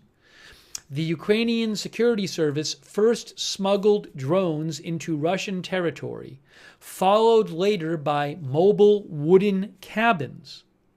Once inside Russia, the drones were hidden beneath the roofs of these wooden cabins, which were then placed on cargo trucks.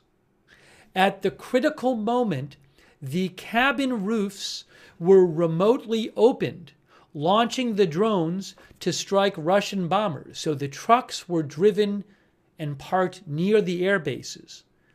Then these cabins open up and the drones fly out.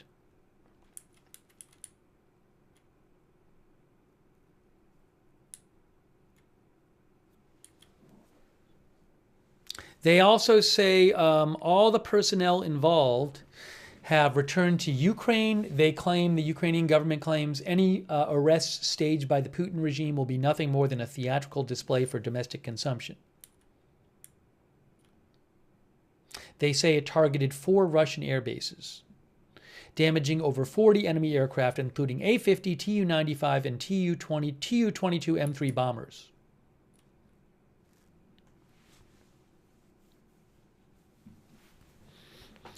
Crazy Yoda says, I think some generals in Russia will get a ride out of a 10-story window soon.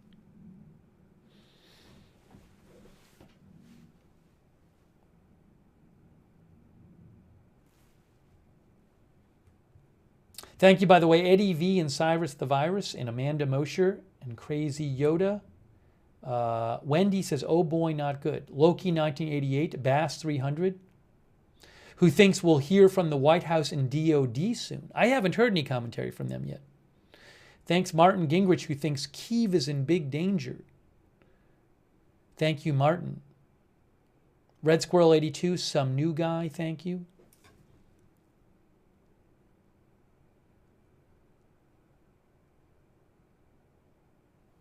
Thank you also, Jay Bagwell.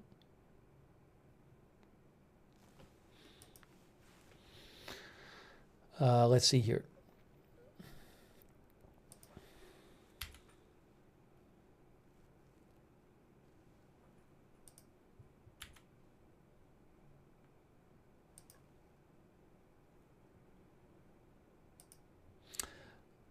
Oops, hang on a moment here. Hang on a moment. Oh.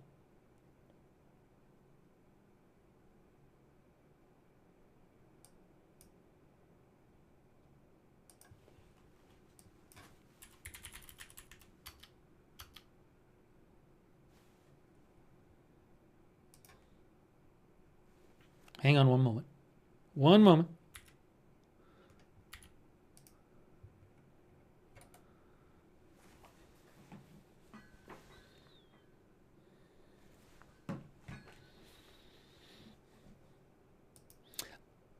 I do want to just mention again what military analyst Tyler Rogowace said, which I thought was very interesting.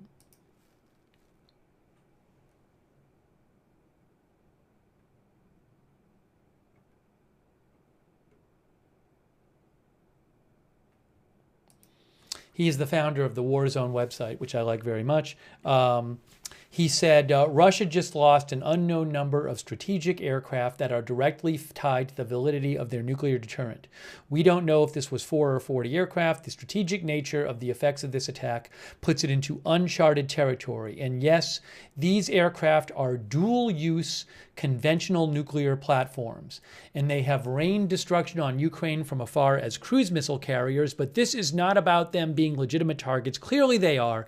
It's about this attack bleeding into potentially a major degradation in the most flexible prong of Russia's nuclear deterrent. They have taken out a significant part of Russia's nuclear air force. He also said, for over a decade, I have outlined the exact scenario we just saw in Russia. It could happen in the U.S. tomorrow. This was a pivotal event. U.S. military and political leadership cannot live in partial denial of this threat anymore. Our most prized aircraft are sitting ducks. I have focused on this issue above all else in my career, he says. I care deeply about it. The failure of the U.S. Department of Defense to foresee what was totally foreseeable, with obsessions with yesterday's threats, is such a failure. We need to educate our non-military leaders on what this is, a huge issue as well. See New Jersey, so much work to be done. Hardened aircraft shelters is still being debated in the Pacific. We are in a really bad spot here.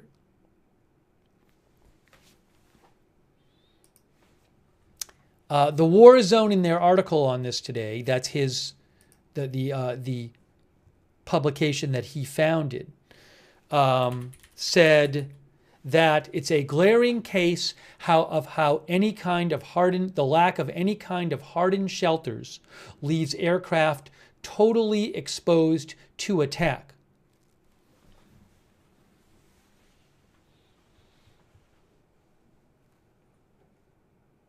But, this was not, technologically speaking, as far as I'm aware, I'm not an expert on this. I don't believe that this required some super advanced, expensive technology that only like the biggest superpowers could have. In the sense that, what did you have? You have these drones, right? The drones carried explosives, but many countries have drones that carry explosives. You had trucks. I mean, trucks are easy. You had wooden crates that opened remotely. So, I mean, obviously there's complex technology here. You have these wooden crates that have the drones, and the tops open up, and then the drones fly out, and they get steered by the whoever's operating them remotely to the planes. But my point is this: just in my utterly non-expert opinion, the bigger challenges here are logistics and intelligence challenges. They're smuggling the drones in, smuggling the crates in, getting the trucks to their positions. But that's not stuff where, you know what I'm saying? Like, that's not where you say, oh, a smaller country could never do that because it would require some technology they don't have and some level of investment they don't have. So my point is, yeah, Cheryl says, sounds like something from an 007 movie. Now, Sea Turtle says you need, the intelligence to pull this off is the key. Right. But my point is in theory, some smaller actor could carry out this kind of thing. And maybe, you wouldn't have to carry it out on 4 maybe you carry it out with a few drones from 1 truck or something like that. My point, it's just this, it's not like a nuclear weapon. Very few countries have nuclear weapons. There's such technological know-how and expense that goes into it and all that. But I'm just not seeing the insanely expensive technology which requires some huge military superpower to produce here. Now, Katya says it took them a year and a half. Right, so it's certainly an incredible attack in terms of the intelligence, the logistics, and the technology just carrying it all off. But hopefully you can see my point here. That I just, again, I'm not an expert on this stuff, but I don't see in theory the element of something that a smaller actor couldn't obtain or produce.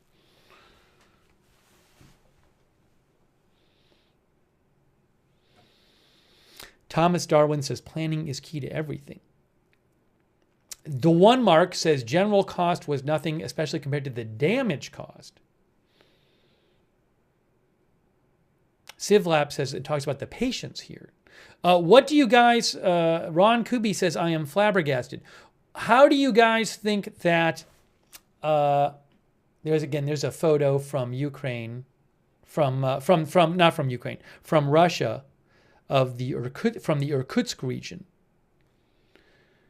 via Reuters. But, and here's this video via Reuters. How do you guys think that Putin is going to respond to this? That is my question. Andrew Harry thinks Russia needs to seriously consider using its nuclear weapons. One of our viewers thinks they had local Russian help. Wall Street thinks that. Curtis Beef says, I doubt they have great border security. They probably just drove right over. Are there other attacks waiting to happen? We haven't even really talked about the bridge attacks overnight.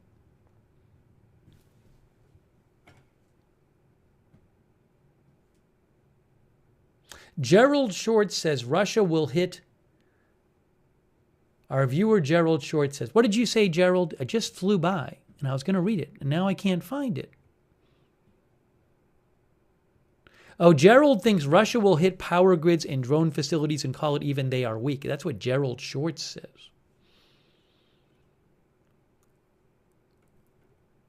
Chimmaster thinks the response will be unparalleled. Yes, as our viewer Austin Batman says, there are peace talks scheduled in Turkey tomorrow.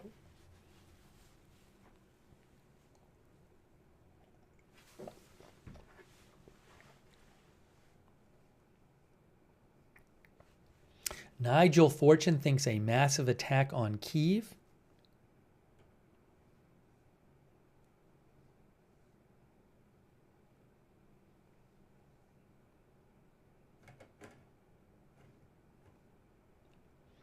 But the other thing is, again, they didn't have to fly these, like, for example, the airbase in Irkutsk is out of the range of the missiles and drones that Ukraine has access to. But they didn't have to fly them all the way there. They just put them in trucks and got the trucks right near the bases.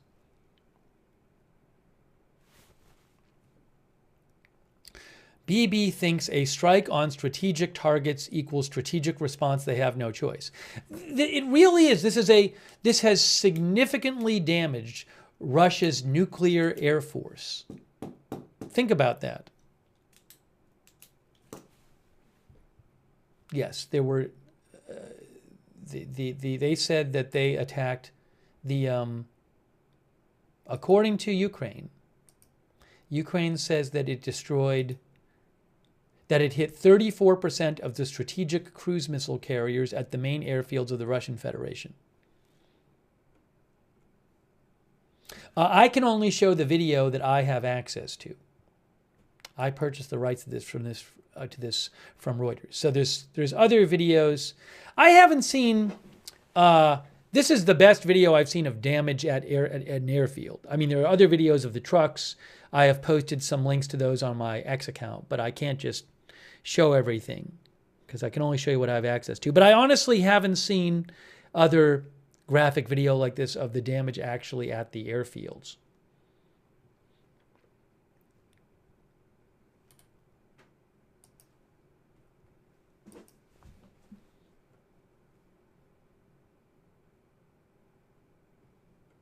I'll post again a link to a video which appears to show one of the trucks blowing up, maybe self-destructing.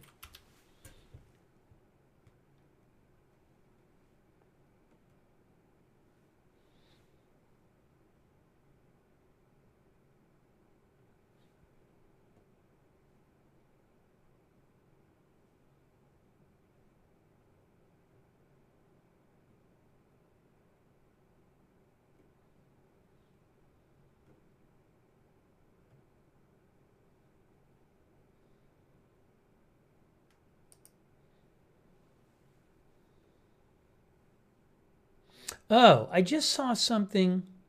Where did this come from?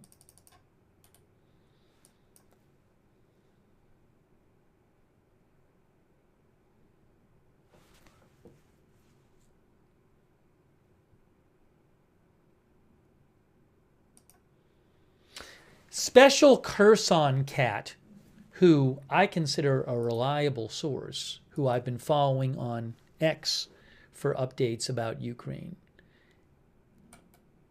He said that he had seen a report or heard reports that there were 150 small attack drones and he said there were seen reports that were 116 drones were launched. I haven't seen that confirmed though.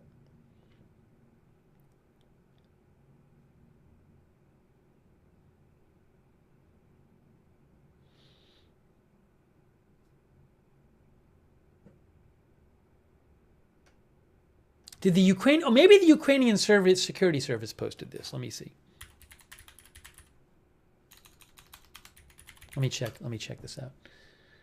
Let me go to Ukraine state media.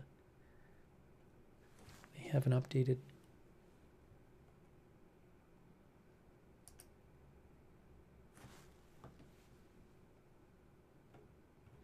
No, I don't know where that is.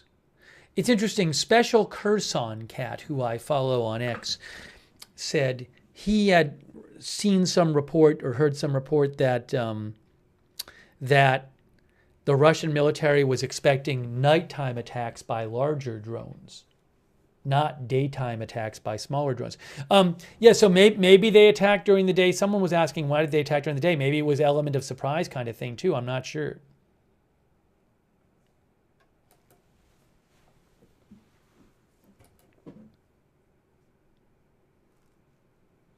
Vidar says Russia's silence about this attack is worrying. There's the only thing I've seen is I'll read it again. There was a Russian Defense Ministry statement they came out with. I read that on the air earlier. I have to pull it up here though. Let me pull it up again.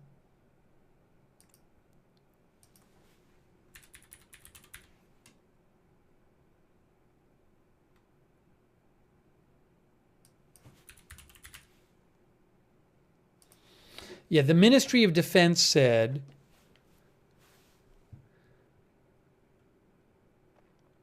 there were 5 airfields attacked using drones. They said at 3 of the airfields they claimed that the attacks were repelled. They said, I'll show you the statement here. Here it is right here.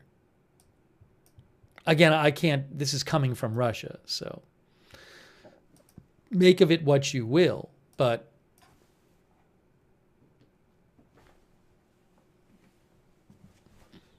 the Russian Defense Ministry said there were 5, they called it a terrorist attack. They said there were 5 airfields attacked. They said at 2 of the airfields in Murmansk and Irkutsk, as a result of the launch of drones from the territory located in the immediate vicinity of airfields, several units of aircraft caught fire. They said the fires have been extinguished. There are no casualties among military personnel or civilians. Some of the participants they claim in the terrorist attacks have been detained.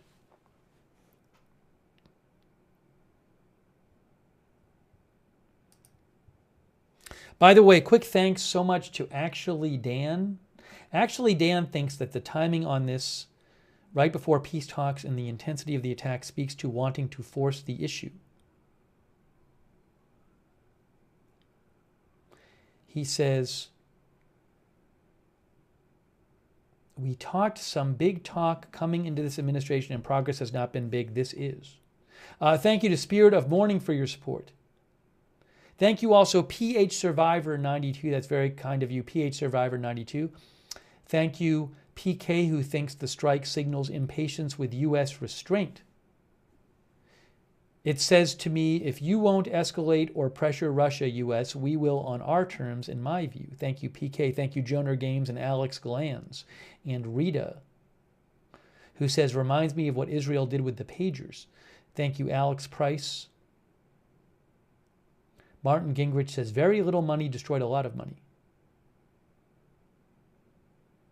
James H. also said, reminds me of Israel's beeper attacks. Thank you, James H. and Robert Curtis and Richard Romney, Christopher Anderson, Marcus Peterson, who thinks this won't end well for Ukraine.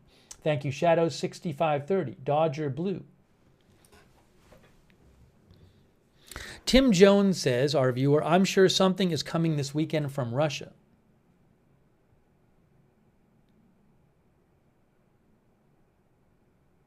There is a new, AP says, there's going to be a new round of direct peace talks between Ukraine and Russia tomorrow in Istanbul. Is that still going to happen? Might Russia pull out of tomorrow's meeting with Ukraine after this attack?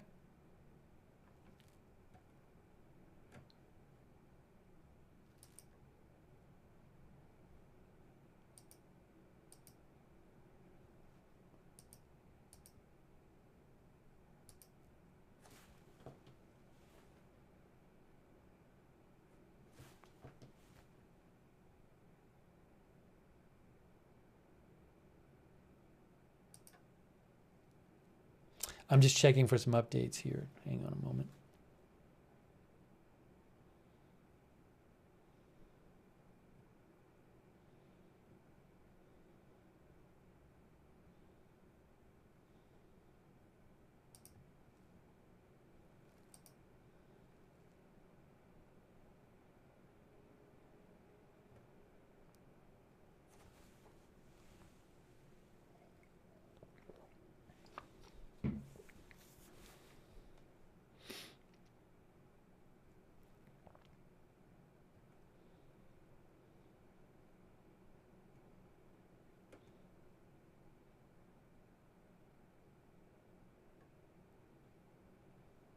Oh, interestingly, there was an interesting video posted by Special Kherson Cat where he said, did he say this?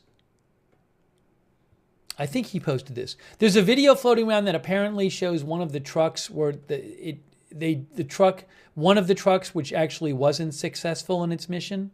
Can I find that here? Or was it Michael Horowitz who posted? Now I can't remember who posted it. It was a supposed video that showing one of the trucks where it hadn't gotten to its designated target. Can I find it here? Yes. Oh, Special Kherson Cat. I'm going to post a link right now to Special Kherson Cat's post. He posted a video where he said that one of the trucks with the drones failed to reach the target and that the ammunition exploded in the truck before it reached the airbase.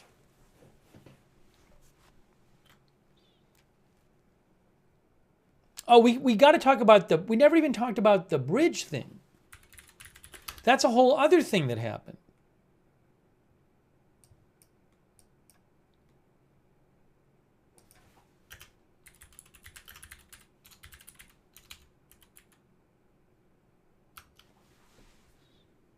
Here, look at this.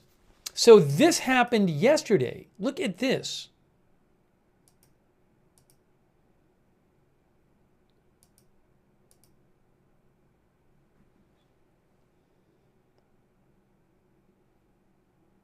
Oh, let me just try to download these photos so I can show you the photos real quick.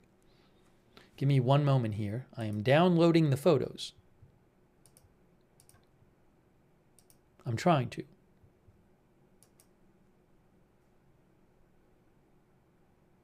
Oh, I have to write. Sorry, AP is having an issue with their downloads.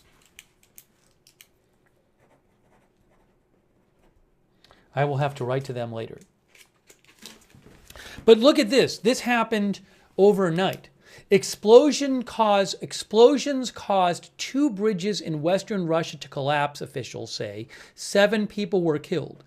Explosions caused 2 bridges to collapse and derailed 2 trains in western Russia overnight, just hours ago, officials said Sunday, without saying what had caused the blasts. In one of the incidents, 7 people were killed and dozens were injured. This photo here on the right was posted by the acting governor of the Kursk region. It shows a damaged bridge after the crash of a freight train. The first of the 2 bridges in the Bryansk region on the border with Ukraine collapsed on top of a passenger train on Saturday, causing the casualties.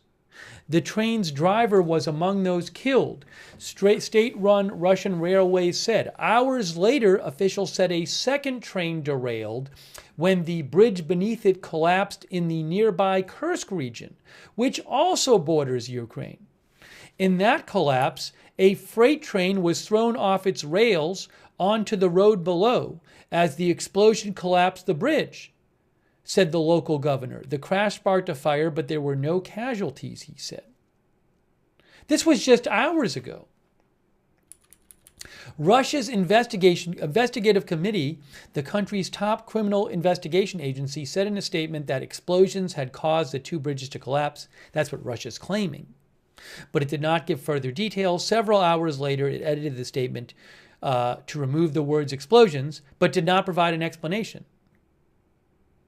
Now, I mean, someone might say, well, maybe these were actually bridges that just collapsed on their own and Russia wants to blame Ukraine.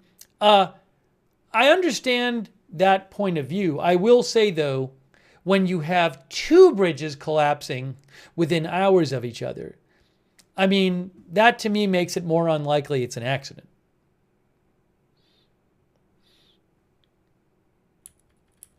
Damage to railway tracks was also found Sunday by inspectors working on the line elsewhere in the Bryansk region, Moscow Railway said in a statement. It did not say whether the damage was linked to the collapsed bridges. In the past, some officials have accused pro-Ukrainian saboteurs of attacking Russia's railway infrastructure. The details surrounding such incidents, however, are limited and cannot be independently verified.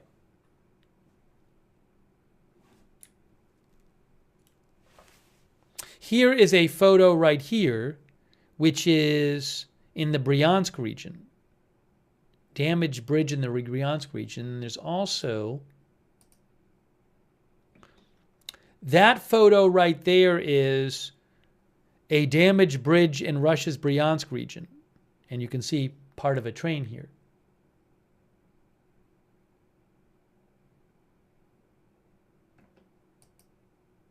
And then here, this photo is the bridge, the damaged bridge in Russia's Bryansk region overnight.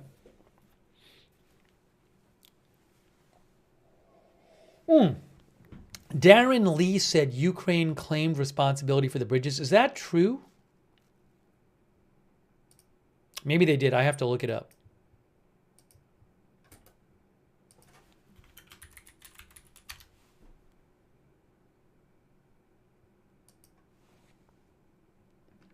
Reuters says bridge collapses in Russia's Kursk region as freight train passes, regional governor says. There's a picture right there. That's a short article.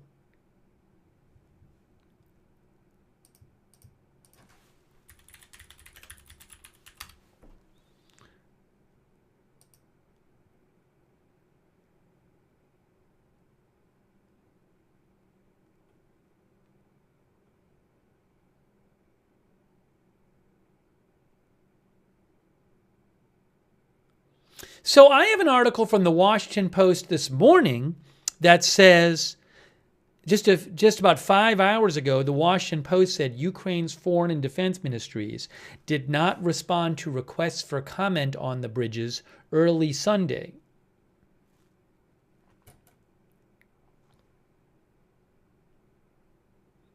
But maybe they've claimed it in the last few hours. I haven't seen it, though.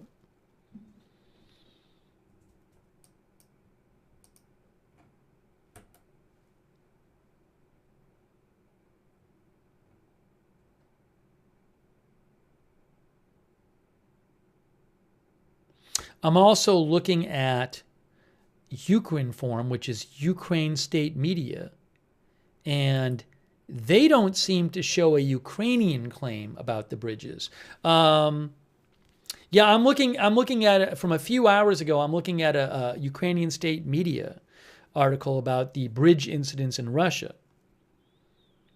And it says unknown persons blew up a railroad track in the Bryansk region when a train was passing. And they said that, hold on a second here. Was that, oh, that's a different one. They said a bridge collapsed in the Kursk region overnight while a freight train was moving. Part of the train fell onto the highway under the bridge. They also talked about the one, a passenger train derailed in the Bryansk region as a result of the collapse of a road bridge onto the railroad. Yeah, so I just read this article from a few hours ago in Ukrainian state media. The same Ukrainian state media that posted the claims that Ukraine had carried out this operation on the airfields today.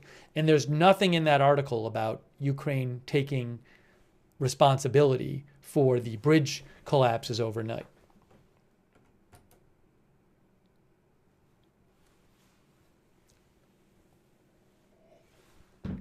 Thank you, by the way, so much to Michelle Mitchell for your support. Thank you. And Y Chin, thank you so much. Very kind of you, Y Chin. Thanks for your support.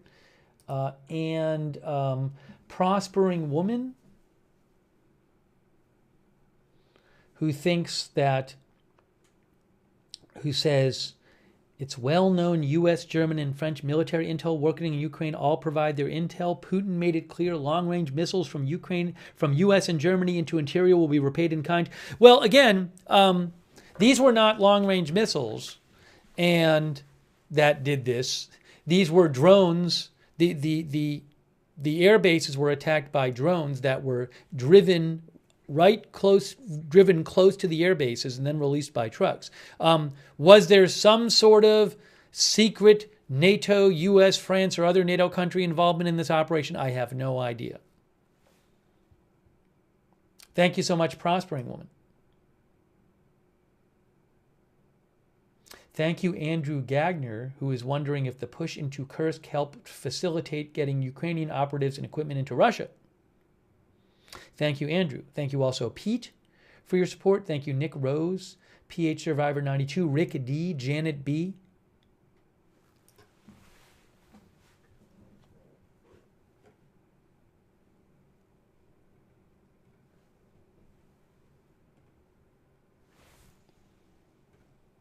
One of our viewers thinks that the war is not ending during Trump's second term.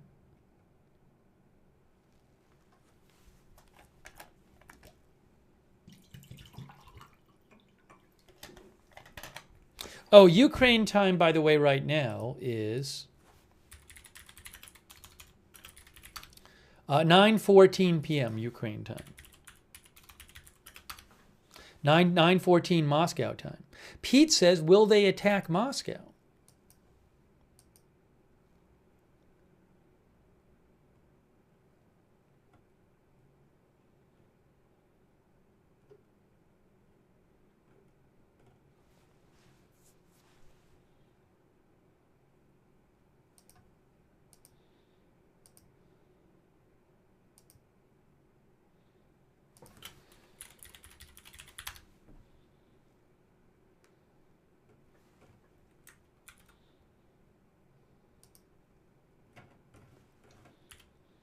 I haven't seen an official statement by the Kremlin on this, by the way.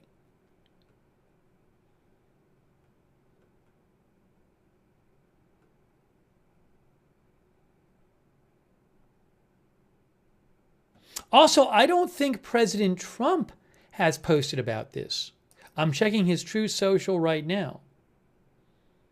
I don't see anything posted yet by President Trump about this attack on Russian airfields.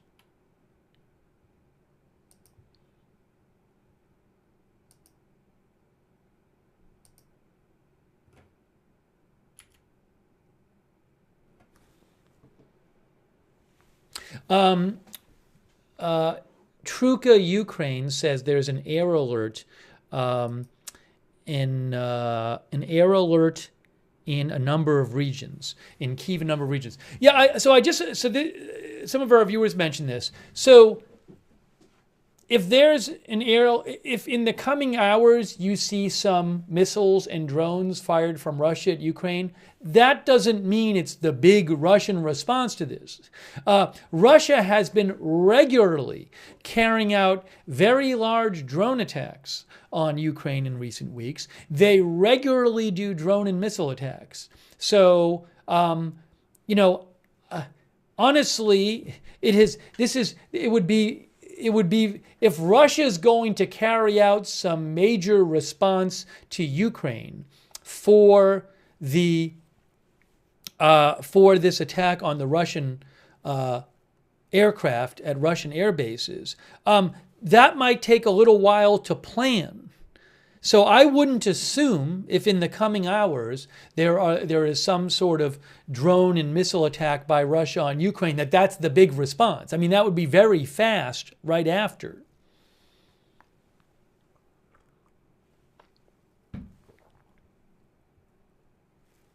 It's also entirely possible that Russia had already planned some kind of drone and missile attack on Ukraine for tonight, and they're just going with what they already had planned. So again, I would not assume that this is a response to what happened just hours ago.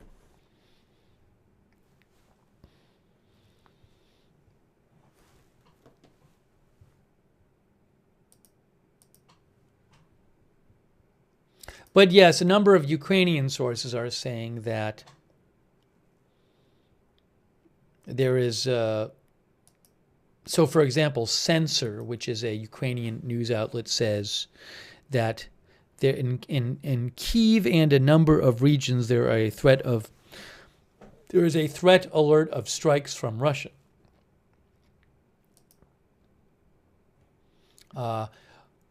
Ukrainian outlet Oboz Revitel says, an air alert has been declared in Kyiv and a number of regions of Ukraine, the threat of ballistic missile launches from Kursk. Again, that is a common occurrence. So I would not assume. Oh, I actually have an update from the Ukrainian Air Force. The Ukrainian Air Force says there is a threat of Russia using ballistic weapons from the northeast. That's what they said a few minutes ago, 3 minutes ago. They said there is a target going towards Sumy region. I just saw them say that. I'll let you know what I hear more about that, but that's going on right now in Ukraine. Our viewer Danny Parton on Facebook thinks the Russian response will be big.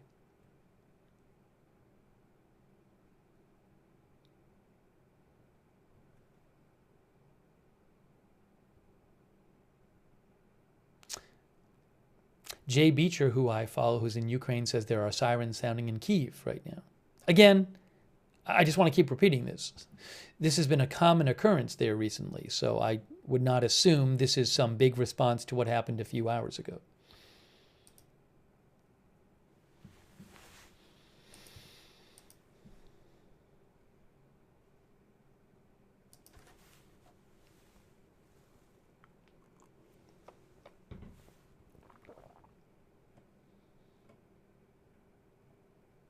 Oh, President Zelenskyy posted about this, guys. President Zelenskyy posted about the... Look, President Zelenskyy posted about the operation, the attack on the drone attack on the Russian air bases. He said, head of the security service of Ukraine delivered a report regarding today's operation, an absolutely brilliant result. A result achieved solely by Ukraine, he says. Is this the English language version or is this translated? No, it's this one. Yeah, it's not translated. Just the English language version. He says, an absolutely brilliant result, a result achieved solely by Ukraine, he says. 1 year, 6 months, and 9 days from the start of planning to effective execution. Our most long-range operation, he says. Our people involved in preparing the operation were withdrawn from Russian territory in time. I thanked General Myluk for the success of Ukraine. I instructed the security service of Ukraine to inform the public about the details and results of the operation that can be disclosed. Of course, not everything can be revealed at this moment. But these are Ukrainian actions that will undoubtedly be in the history books. Ukraine is defending itself, and rightly so. We are doing everything to make Russia feel the need to end this war. Russia started this war. Russia must end it. Glory to Ukraine. He just posted that about 15 minutes ago.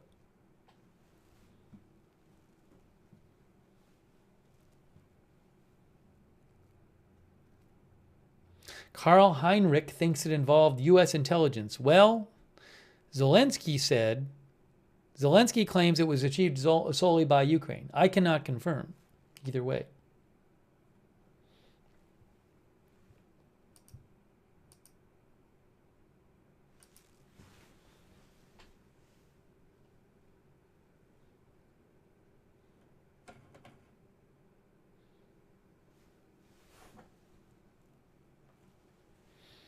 Hold on a second here.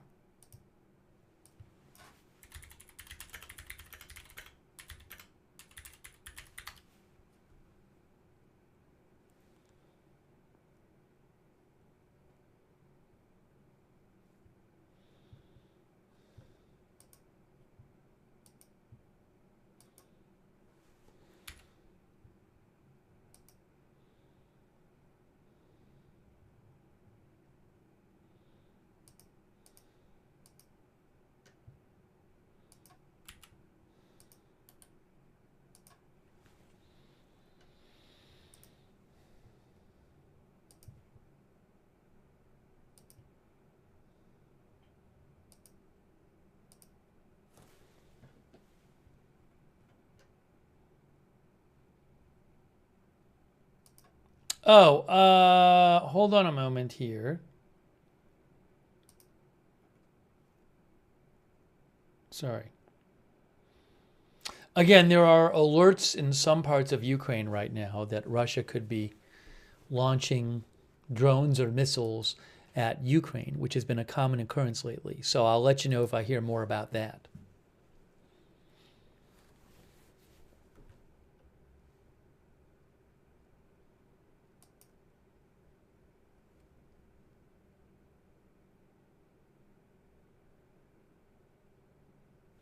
This is very interesting. Some interesting analysis here from Rob Lee.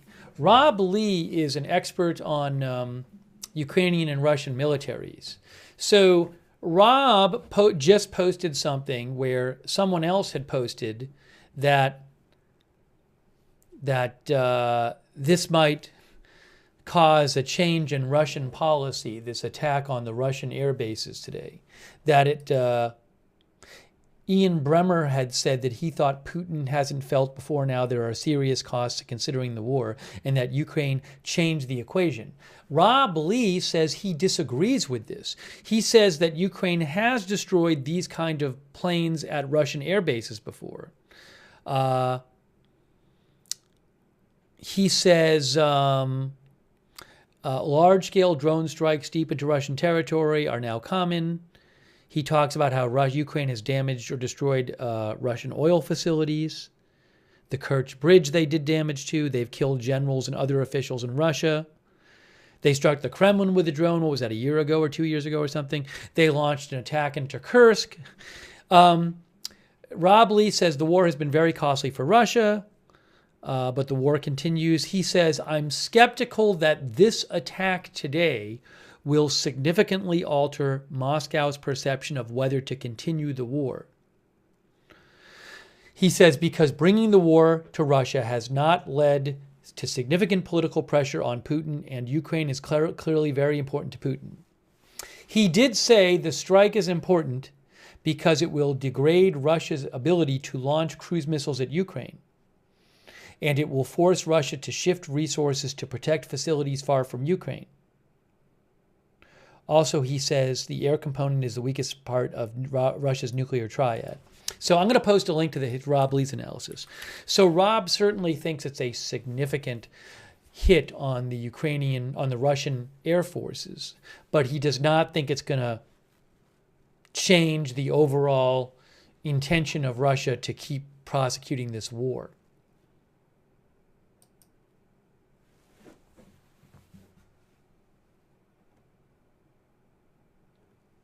Interesting.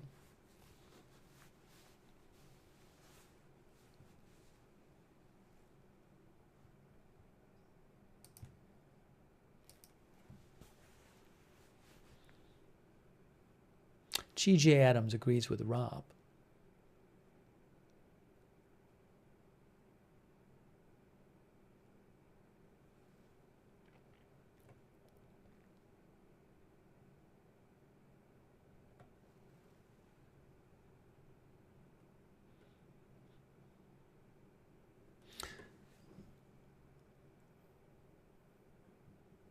Again, though,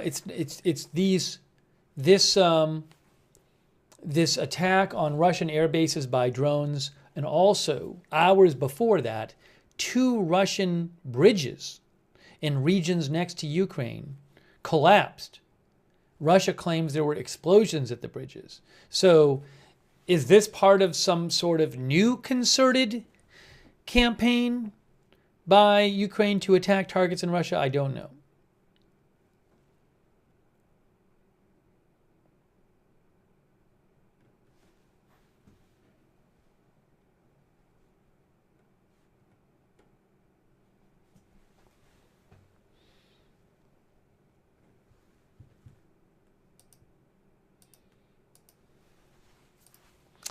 For those who haven't seen it, I'm sure a lot of you have seen this by now.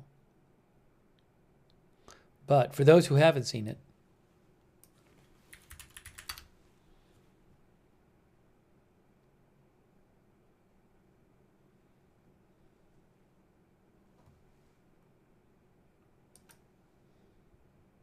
oh, they updated their article. I'm going to show you the video from some of these attacks today. You can see here, Ukraine destroys 40 aircraft deep inside Russia and set ahead of peace talks in Istanbul, says AP. Here is this video via Reuters. If you haven't seen it, showing an airfield apparently in Murmansk region of Russia where drones are hitting Russian bombers. Crazy video. These drones, said Ukraine, were smuggled into Russia, put in trucks that were driven to near the air bases, and then remotely they were released from the trucks and flown by their operators to the targets. John Flick says, more escalation. What a shame.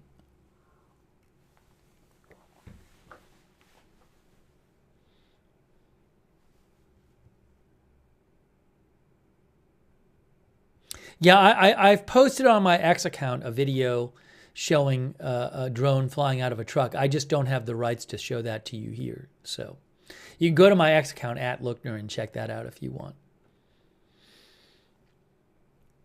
By the way, thanks to our moderators, Janet B. and Ruth Krafasi. I really appreciate it. Thank you. Sarah55, Beth Mythical,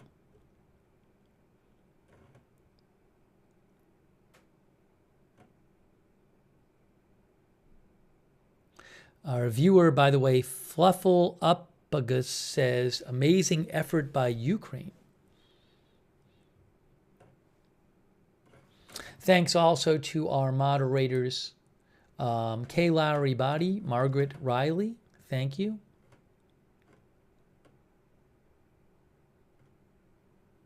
Paul Anderson. Rita Evans Lang says, Ukraine can't be expected to stand by and let Russia attack without retaliating. Jared thinks there was some NATO involvement. Our viewer, Jarrett Najalki.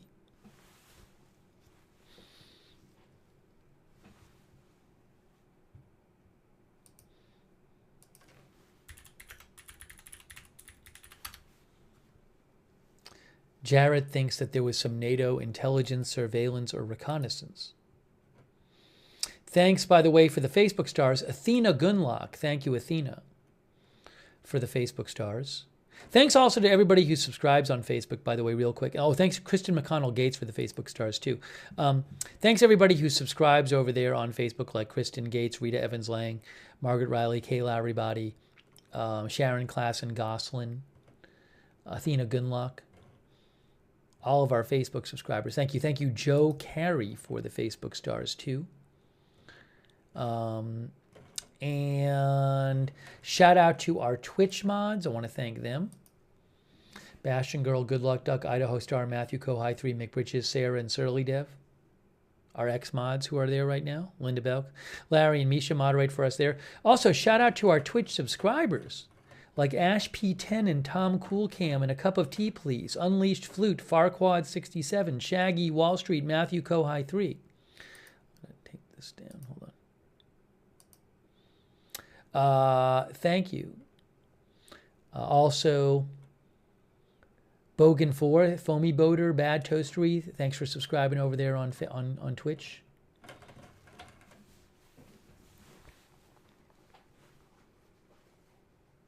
Hassel DeHoff says, Putin can end this war today.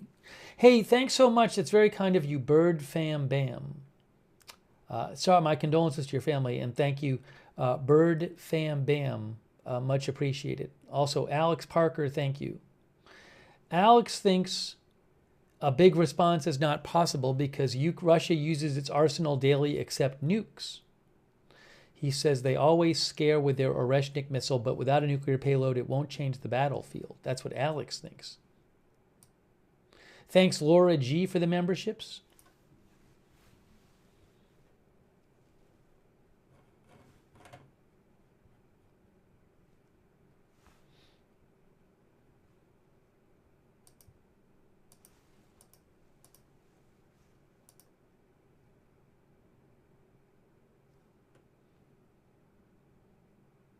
Oh, hold on a second. I think there's an update here. Hold on.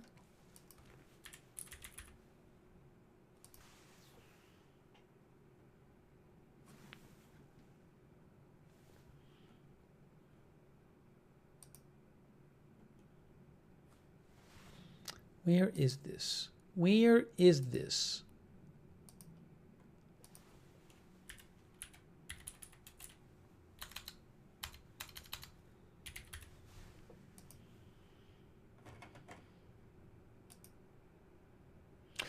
Yes, there's an update here. Hold on, there's an update. Is this in English or not? This is not in English, but I have a Live UA Map mentioned this. Thank you, Live UA Map. Check this out, guys. Check this out. One moment here. Check this out. We have a new statement from President Zelenskyy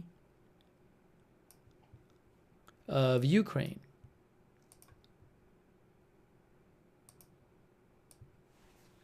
So, thanks to Live UA Map for finding this. President Zelenskyy says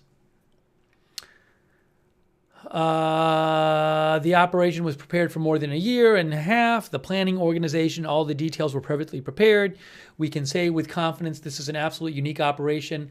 The most interesting thing, and we can already say this publicly, is that the office of our operation in Russia was located directly next to the Russian FSB office in one of their regions. I think the FSB, isn't that the Russian intelligence service? Yeah, Federal Security Service, Domestic Security Agency. He says in total, 117 drones were used in the operation, and the corresponding number of drone operators worked. So I guess each drone had an operator.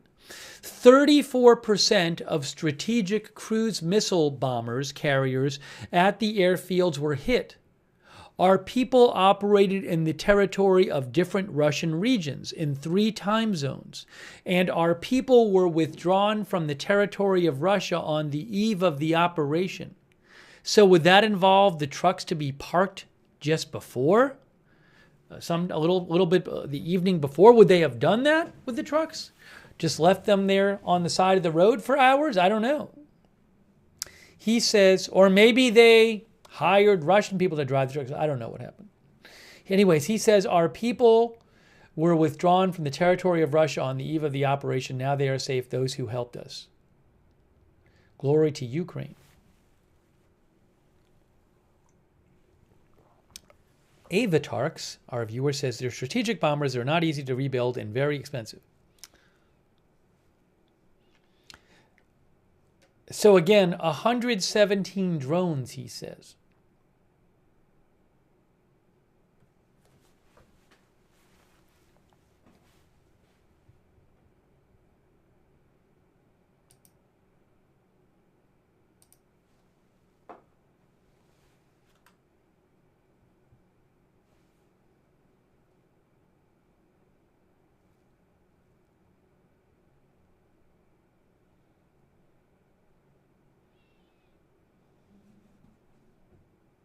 No, there's no live cam right now of anything that I have for you.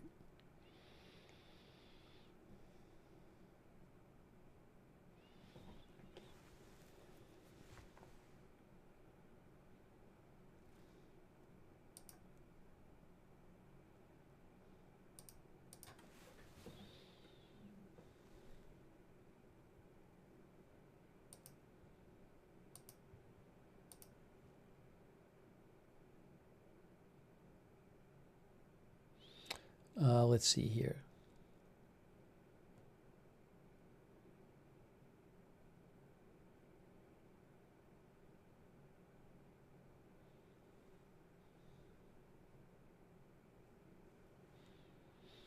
By the way, another piece of news coming from Russia, Ukraine today. Russian strike hits an army unit, says AP.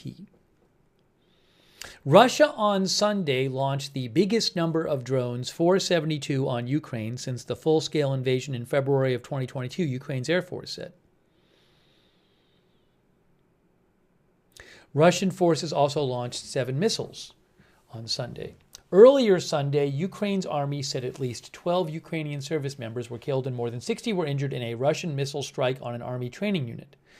That occurred at 12:50 p.m. Ukrainian Army Commander Mikhailo Drapachi later resigned following that attack. He was a respected commander. That training unit was located to the rear of the active front line, where Russian reconnaissance and strike drones are able to strike.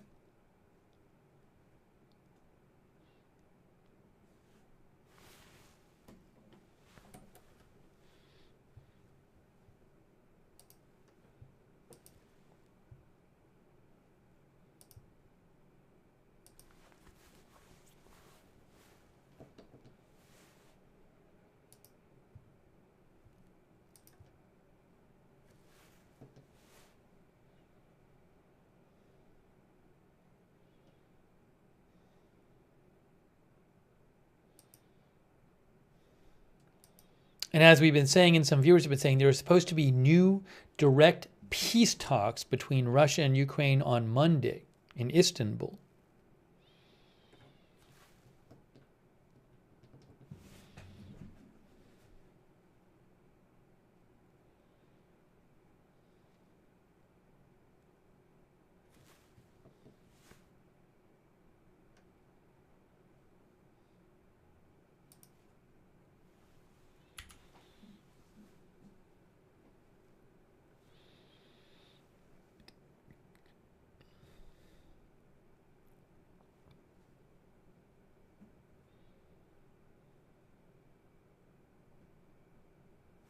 Oh, I wanted to check something else out here.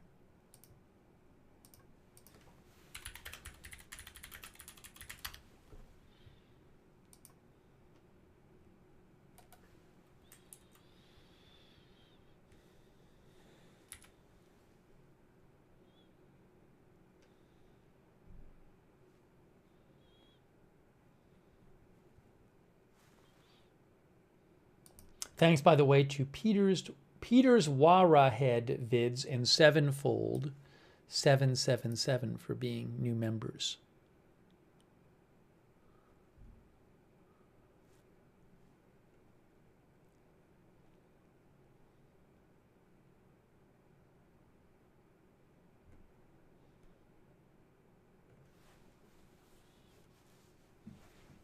Our viewer, Lunky Stray Dog, says this is escalating quickly.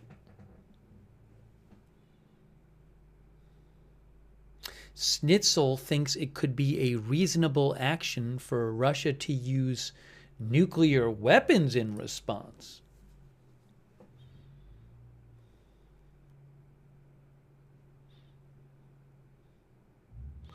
Schnitzel says because this attack threatens the security of Russia.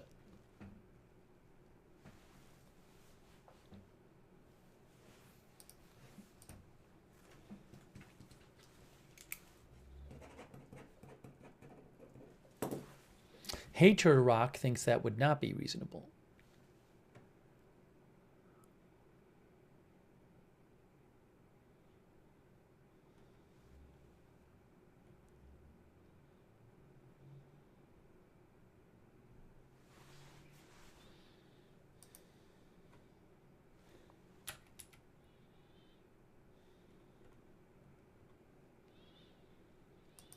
I was just trying to find you guys some updated information on all of this.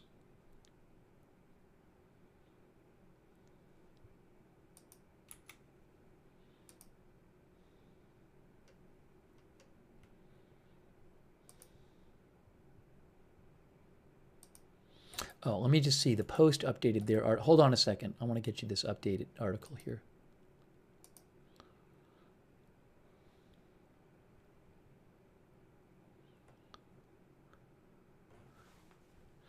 Hang on.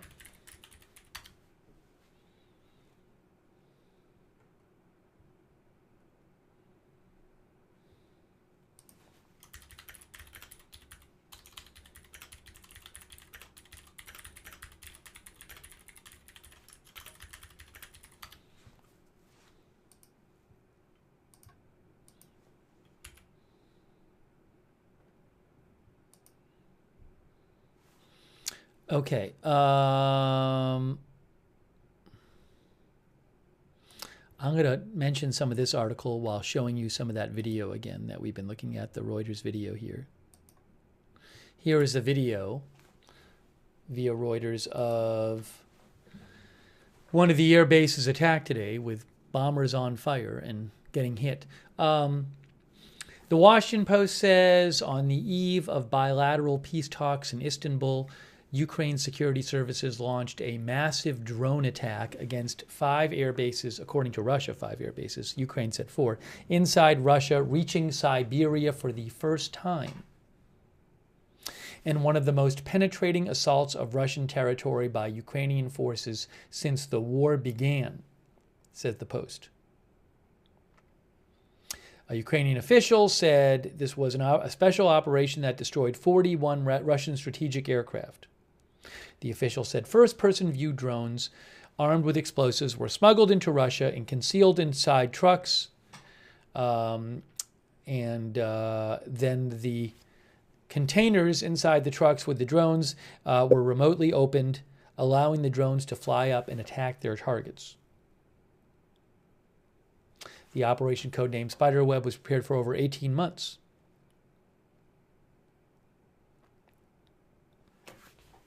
Russia's defense ministry called this a terrorist attack and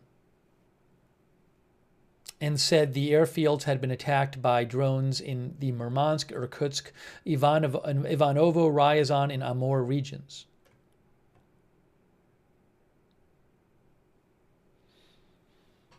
They say, the Post says, the attacks may have dealt a significant blow to Russia's aerial cruise missile strike capability. By the way, these bombers would also be part of Russia's nuclear triad.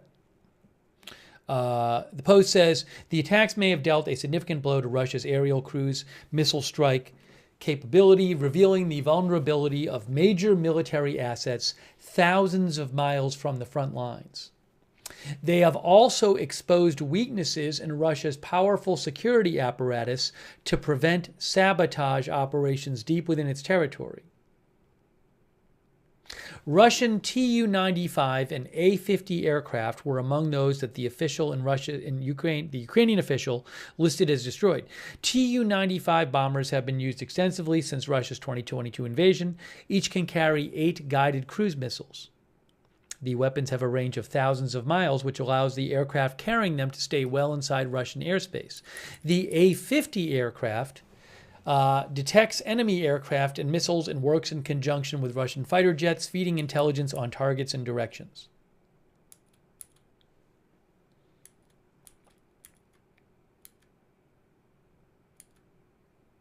Telegram channels linked to Russia's security services reported that drones had attacked Russian long-range aviation bases at Olenya Air Base on the Kola Peninsula near Murmansk, that's near Finland, and Belaya Air Base in the Irkutsk region, which is about 3,400 miles east of Ukraine. Wow.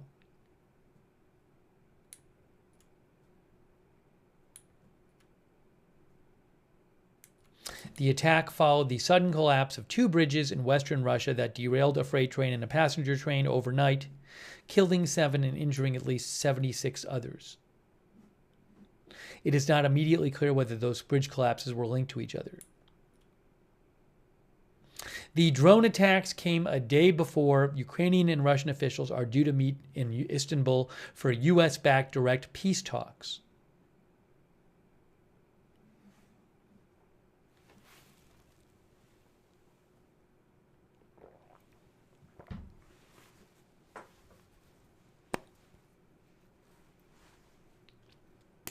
Boz, thank you. Boz thinks it is remarkable that these drones are capable of neutralizing high-tech jets. Will we see other countries and other operators attempt attacks like this in the future?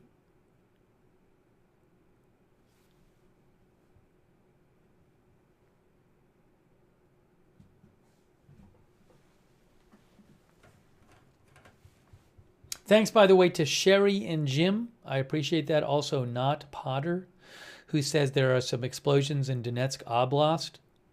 Yeah, I'll check updates. Again, as I mentioned, there were some alerts of possible missile attacks in some parts of Ukraine.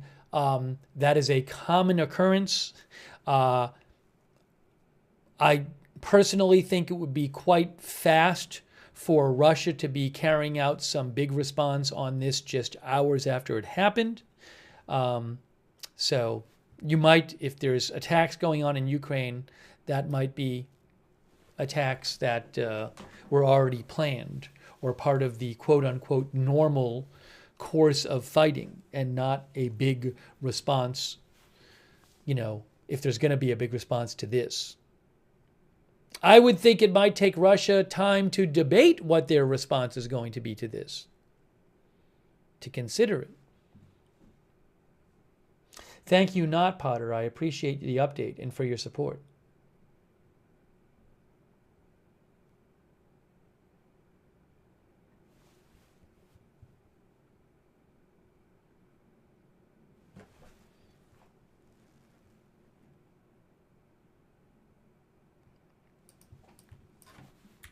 I don't have any kind of live cams I have the rights to that I can show you.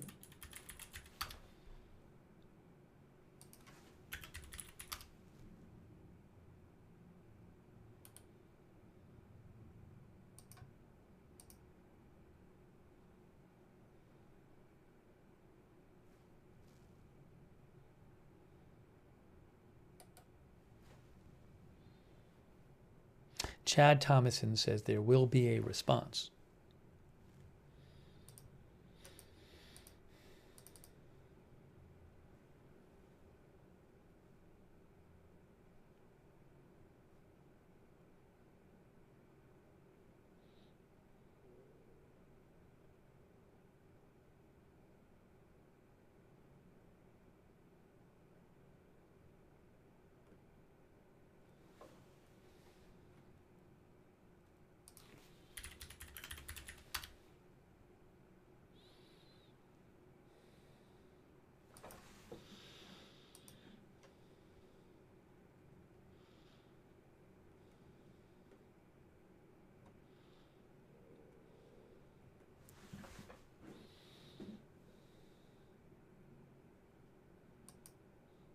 Oh, Special Curson Cat, who I follow, mentioned that Elon Musk posted a reply to a post about this Ukrainian attack, this drone attack on these Russian air bases. And Elon Musk's post from a couple hours ago says drones are the future of warfare, manned aircraft are not. That's what Elon Musk said.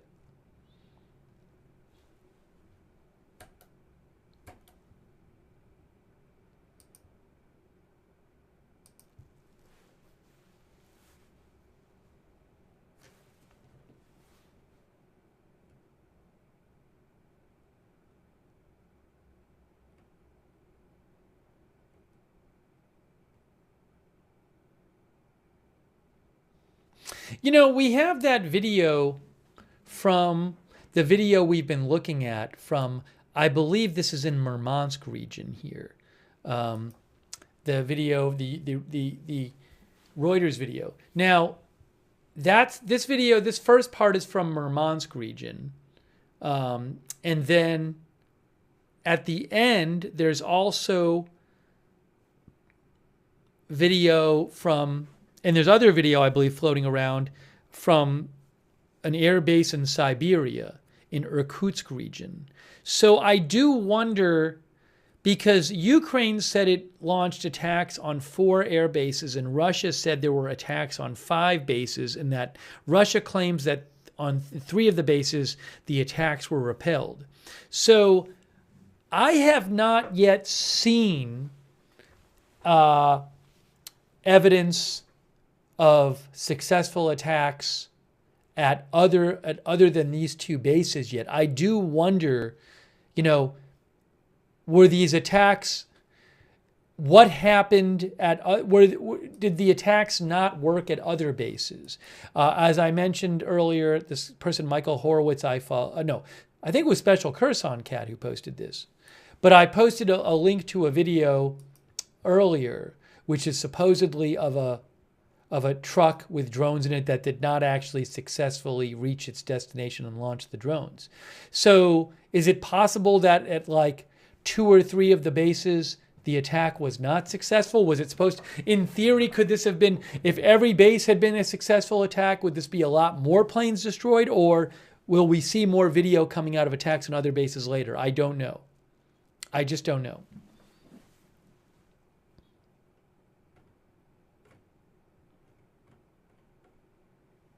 Yeah, Special Curson Cat said there was a, I'll post a link to it right now, said there was a video of a truck that didn't reach its target. So what I'm saying is I can't tell you for sure how big the attack was supposed to be and like what percentage of the drones launched successfully reached their targets. Zelenskyy said there were, what, 117 drones launched?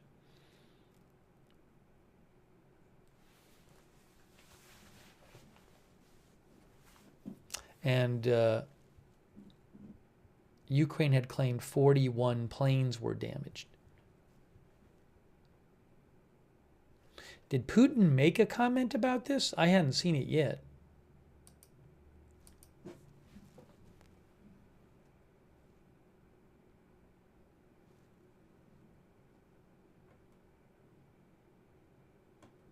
I haven't seen a direct comment from Putin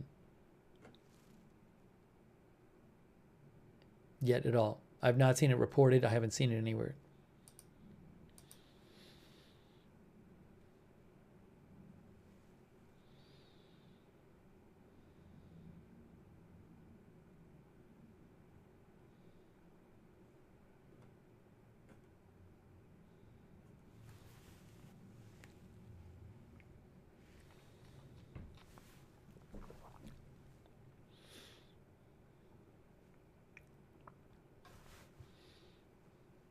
We'll take a few more comments here. We'll have to see where all this goes.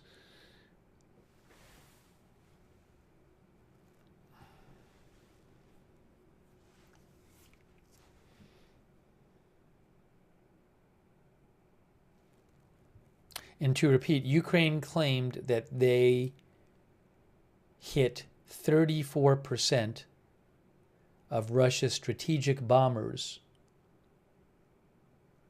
Oh, sorry, yeah. 34% of Russia's strategic cruise missile carriers at the main airfields of Russian Federation, in the Russian Federation. That's what Ukraine claimed.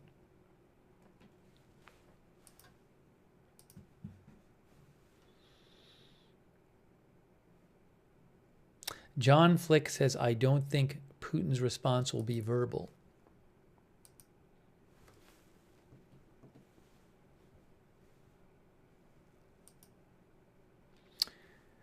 Dirt Eaters says, looks like escalation is going to happen.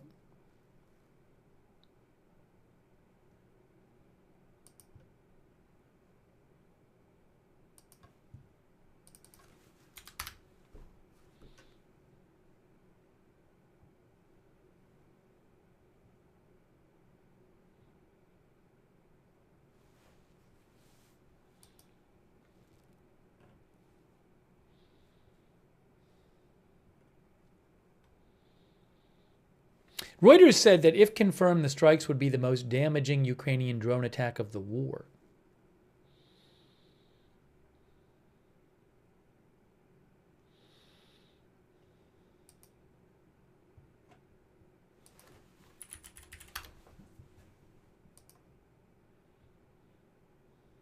Oh, hold on a moment. I have a graphic to show you.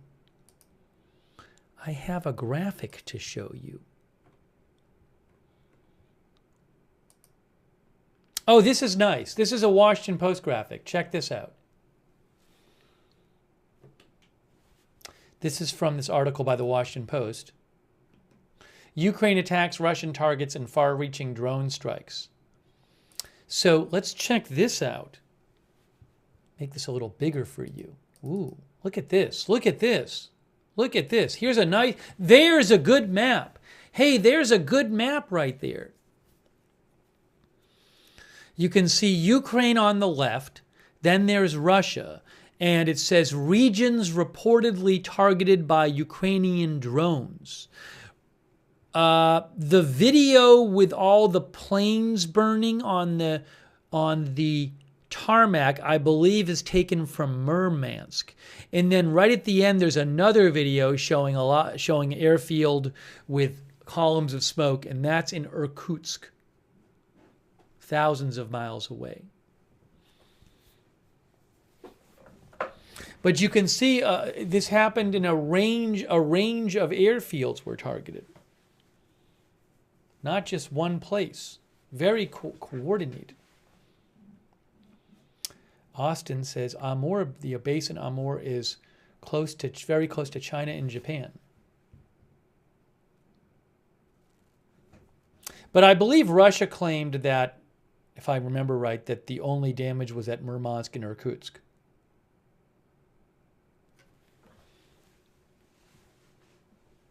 Hey, thank you, Sandor M. I appreciate that. Thanks, Ronald Kame. Thanks, actually, Dan, who says, ball is in Russia's court here. They get to decide how serious this is. If they downplay to save face or escalate to punish.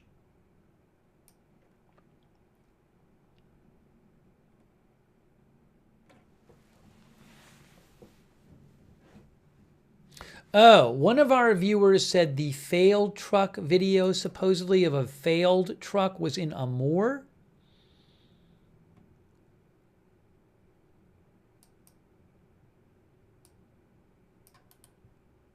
Yes. Special Curson Cat posted a video that said, during the transportation to the Amur region, the ammunition in a truck exploded. And he said that the airbase in Amur region would have been over like 3,500 miles from the Ukrainian border. I'll post a link to that post again.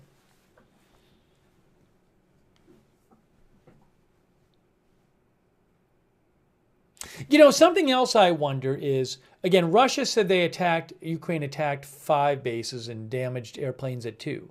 I believe Ukraine said they attacked 4 bases. But is there a world in which this was meant to take out even more planes? And what if instead of taking out a third of Russia's strategic bombers, they took out, assuming that's true, what if they took out 3/4 of them? Would that have changed the Russian response? I have no idea.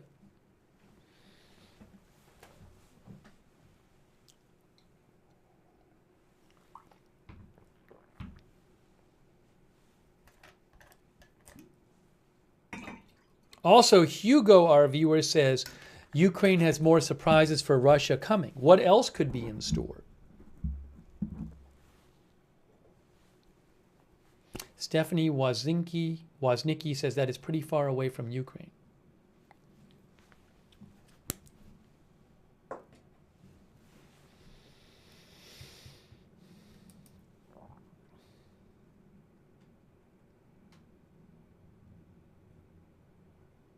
I think it's a helpful map, though.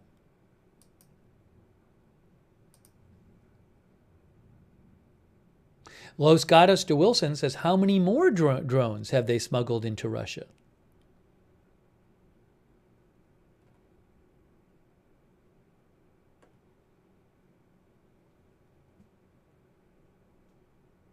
Codlink says, I assume this means Russia will be on high alert due to the distance Ukraine has gotten to do these attacks.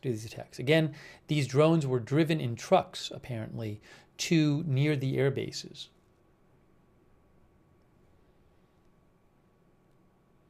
Our viewer N3onis says, are they going to check every truck that exists in Russia?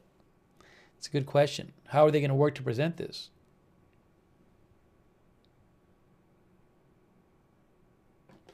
Let me see. I think I already read the article. Okay.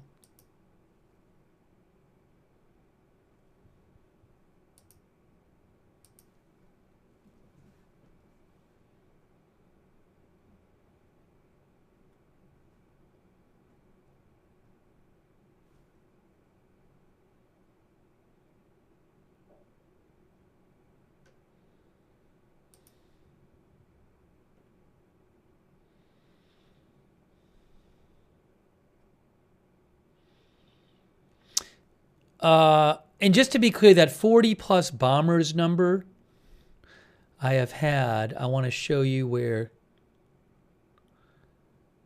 I was seeing that.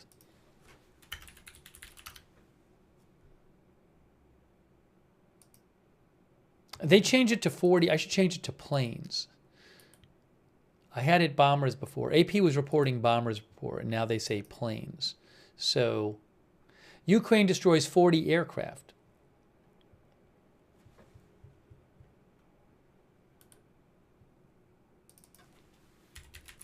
But again, a lot of these ones that have been hit are apparently bombers. Zelenskyy, I don't think, gave exact numbers of the bombers hit.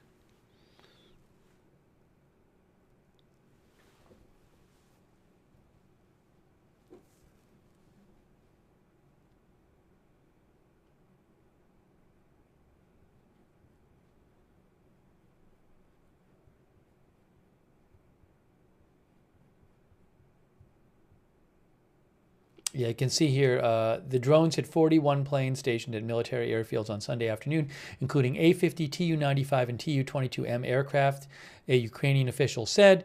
Moscow has previously used Tu-95 and Tu-22 long-range bombers to launch missiles at Ukraine, while A-50s are used to coordinate targets and detect air defenses and guided missiles.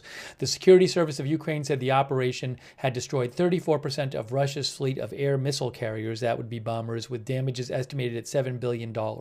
That claim could not be independently verified.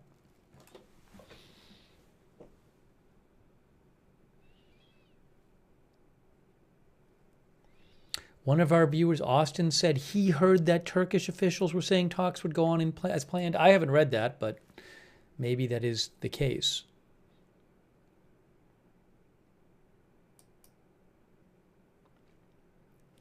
Interesting analysis from Rob Lee, expert on Russian and Ukrainian military. He says that this was a very successful and cost-effective operation. But he says the most important way to bring Moscow to the negotiating table is to prevent further Russian advances on the battlefield.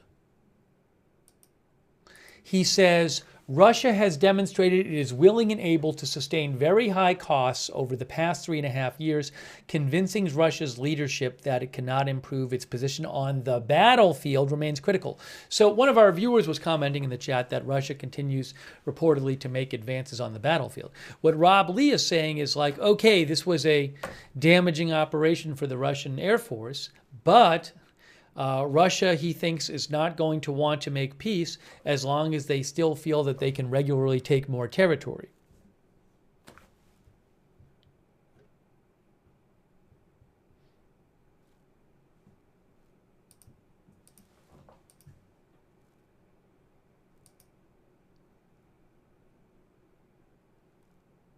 Adrienne says, I wonder if Trump is going to try to ride the fence in this situation. I have not seen a comment from Trump on this yet.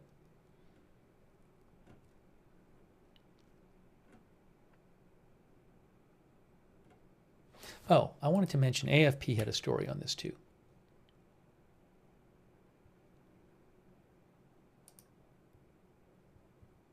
I didn't even show you what they were reporting on this. Where is it here? Right here. AFP says, oops, right here, Ukraine said today it destroyed, Russian bombers worth billions of dollars in a large-scale drone assault on enemy soil as it geared up for talks with Moscow counterparts to explore prospects for a ceasefire. In a spectacular claim, Ukraine said it damaged $7 billion worth of Russian aircraft parked at 4 air bases thousands of miles away, with unverified video footage showing aircraft engulfed in flames and black smoke. A source in the Ukrainian security services said the drones were concealed in the ceilings of shipping containers, which were opened up inside trucks to release them for the assault near the air bases.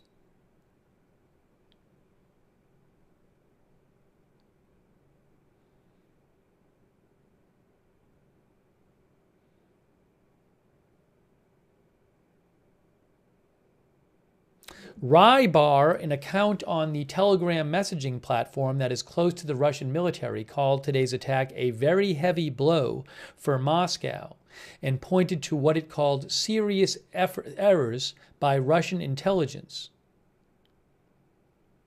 The SBU source said the strikes targeted Russian air bases in the eastern Siberian city of Belaya, in Olenya in the Arctic near Finland, and in Ivanovo and Diaghilev, both east of Moscow. More than 40 aircraft had been hit at the Belaya base, and fire had broken out there, the source said.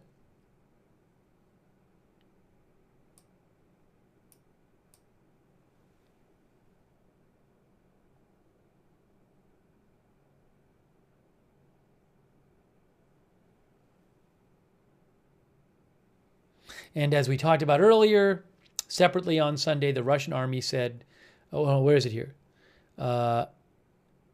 2 bridges. In Russia, officials said a blast brought down a road bridge in the Bryansk region bordering Ukraine Saturday, derailing a passenger train heading to Moscow and killing 7 people. A separate rail bridge in the neighboring Kursk region was blown up hours later in the early hours of Sunday, derailing a freight train and injuring the driver.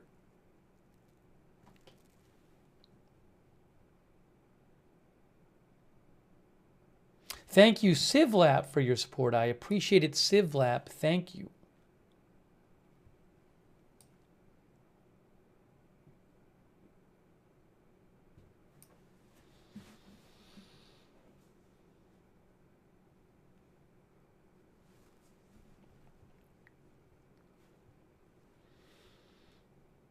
Sandy Doggo says Ukraine is going to be hit hard. Where does this end?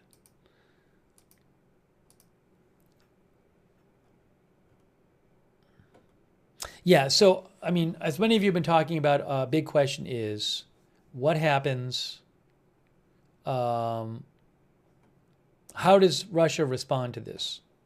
And that I can't tell you. We'll have to see if there is some, made some sort of major attack on Ukraine. And that we can tell is a response to this.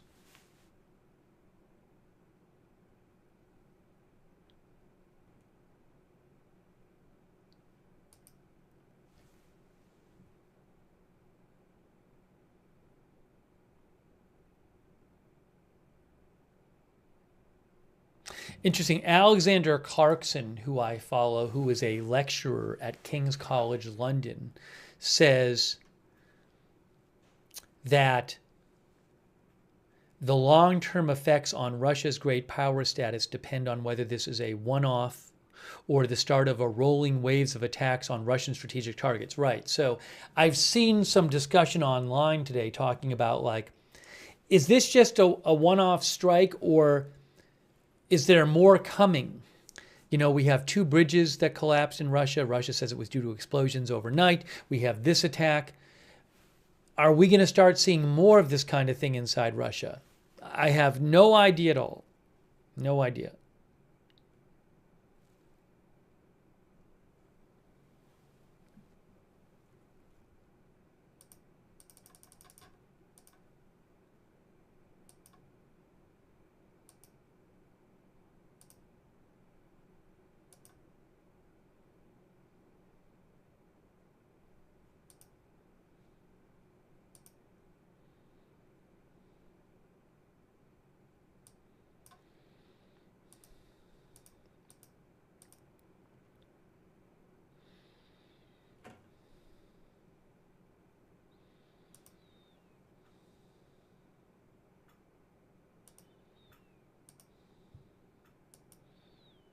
Yeah, some people, I don't have the rights to them, so I'm not going to show them on the air. Some people have sent me photos of, there's photos floating around that Ukrainian state media posted showing the preparation, some of the drones and the containers they were in, preparations for the attack. I'll post a link to that again.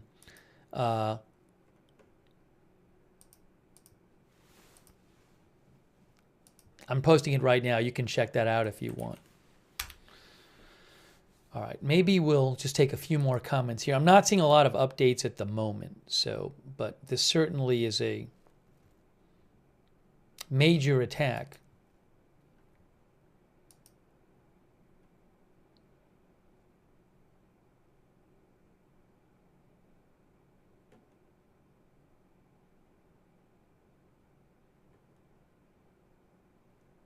And just to, I want to show you on the map again, Belaya airfield. Where is it here? How far away that is.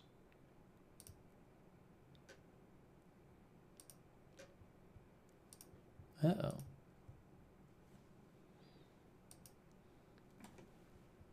Belaya Air Base, which is one of the air bases attacked, where there's video showing explosions at the airbase, smoke columns at the airbase. That's all the way over here. Here's Ukraine. Here's Russia. There's Belaya Air Base. So, according to Google Maps, we're talking about, roughly speaking, if I just do this, thousands of miles, over 2,500 miles. It's all the way in Siberia. Then the other one, which they hit in Murmansk, what was that one called? I'm trying to remember. Olenya Air Base. Is that even on here? I don't know if it is. There's a naval base. Anyways, it's in Murmansk region, which is up here. So we're talking roughly speaking. Oops, you can't see it. Roughly speaking, Murmansk is up here. Roughly speaking, we're talking about, oops, clear measurement. You know, roughly 600 miles or so to that one.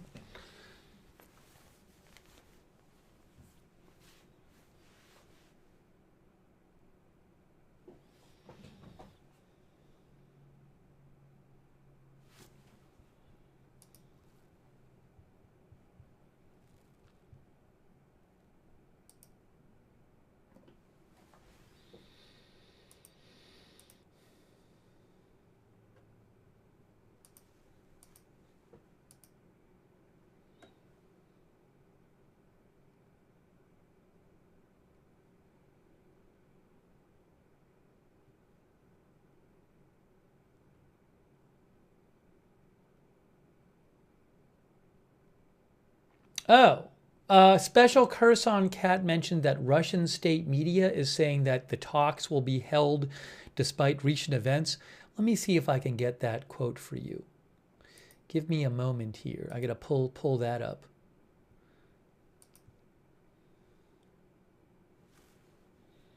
As you look at this video here.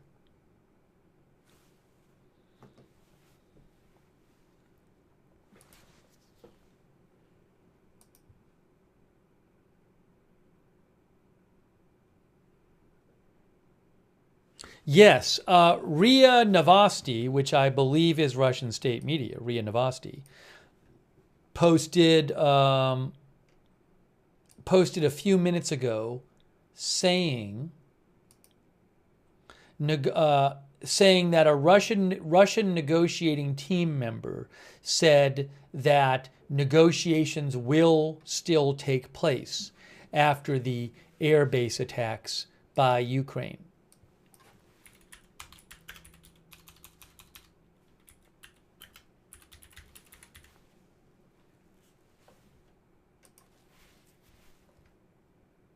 Yeah, Russian state news is reporting that.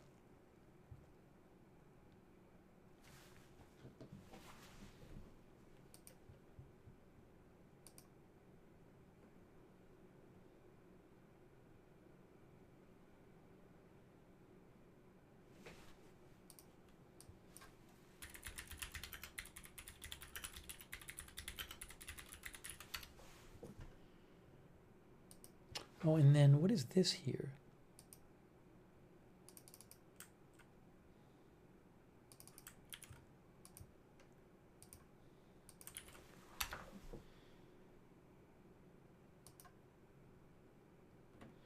Oh, I have a picture of railway tracks in Vygonsky district in Bryansk region. So there was a bridge that collapsed. Russia said it was due to an explosion in Bryansk region overnight.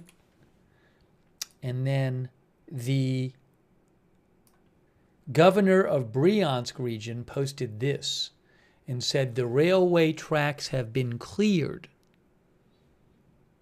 Actually, I'll show you a better shot of one of these photos here. If I can, yes. Again, this is from his telegram. So that's the scene of one of the bridge collapses.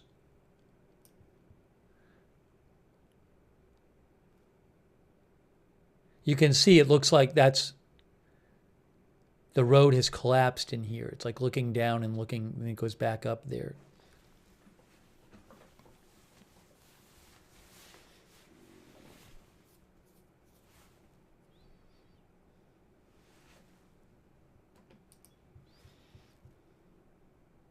By the way, thank you so much to Sevenfold777 and Kitty Cat and Ruth Krafasi. Thank you. Doc Farmer, thanks for the memberships. Thank you.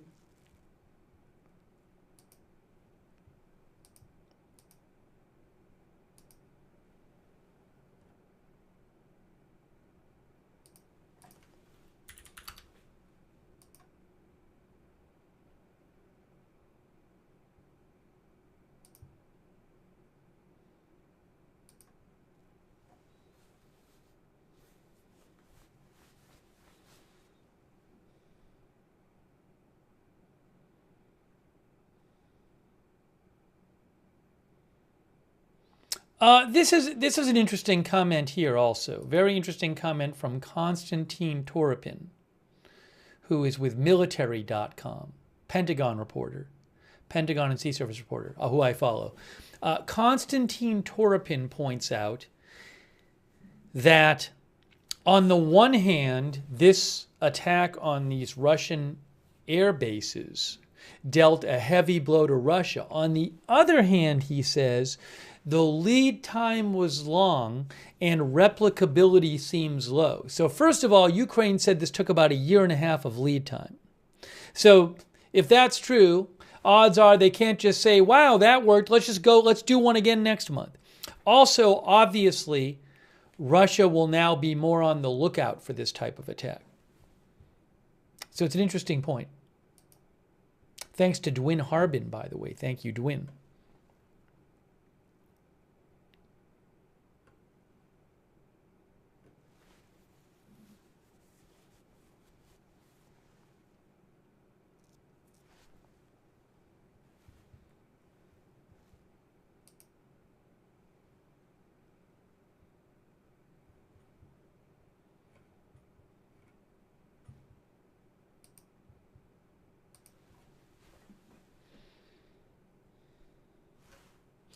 And some of our viewers are claiming that during the attack today, some Russian submarine base was hit. To repeat, I've seen some unconfirmed things floating around on the internet, but I have not seen any reliable sourcing on that. Ukraine, which has been all over claiming this operation against the air bases, has not said a peep about any kind of operation against a submarine base. So I don't have good information that that has happened.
So I was just checking a couple things for updates here.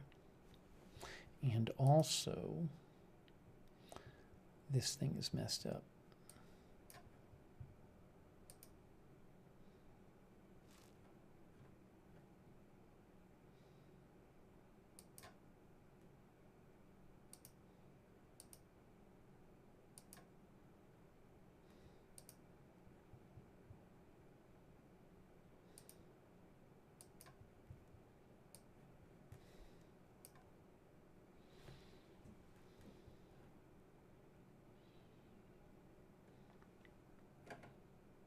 Thanks, Carrie Poteet, for the gift membership as well.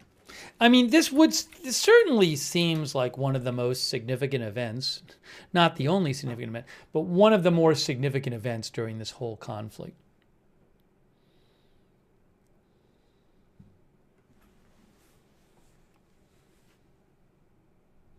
Roger Shoemaker, our viewer, thinks at the end of the day, this attack makes Putin look stupid for not knowing and countering it.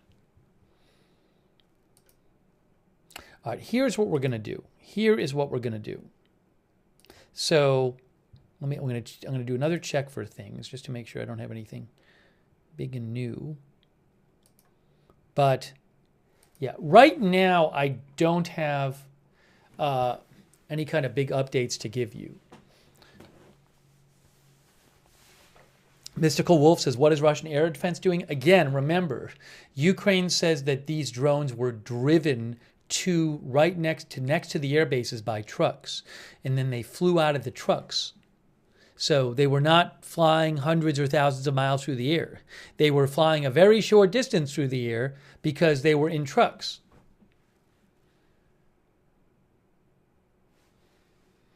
So I don't want to keep repeating everything again and again. I would rather, what I'm going to do is I need to eat something anyway and take a little break. So I am going to start wrapping up this stream, but if there's big developments, I will come back on the air and do another stream. Nothing is stopping me from doing another stream. So, we could very well do more coverage of this as things develop. But I think for right now, I'm at the point where we've kind of gone through the updates that are out there. If you missed the stream and you want to, we talked about all these different analysis and different updates and stuff, you can rewind and check it out. By the way, thanks to Hebrew Jerusalem Prince 777, who thinks it's embarrassing for Putin to have this happen. So I will keep an eye out. If there's big news later, we'll come on to another stream. If there's some other big story, we'll come on to another stream. I will post updates on my X account, which is at Lookner, at Lookner. You can follow me over there. And we will keep doing coverage of this. If there's some big Russian response to this, we'll cover it. I mean, if there's some sort, if a few drones get launched at Ukraine or something, I mean, that's kind of run of the mill these days. So I'm not going to rush back on the air for that. But if I see something, I mean, not to minimize it, but my point is, in terms of a big response, if there's a big response which looks like it's a response specifically to this, I would certainly want to cover that. So I'll keep an eye out for that. But yeah, so I do appreciate you joining the stream. Again, sorry that the last few weeks, because of a death in my family, I have been off the air, largely off the air. But we're sort of getting back to a more normal schedule now. So anyways, more streams to come. If in the coming weeks something big happens and I don't cover it, odds are it's because of that still. But getting back to a more normal schedule now. But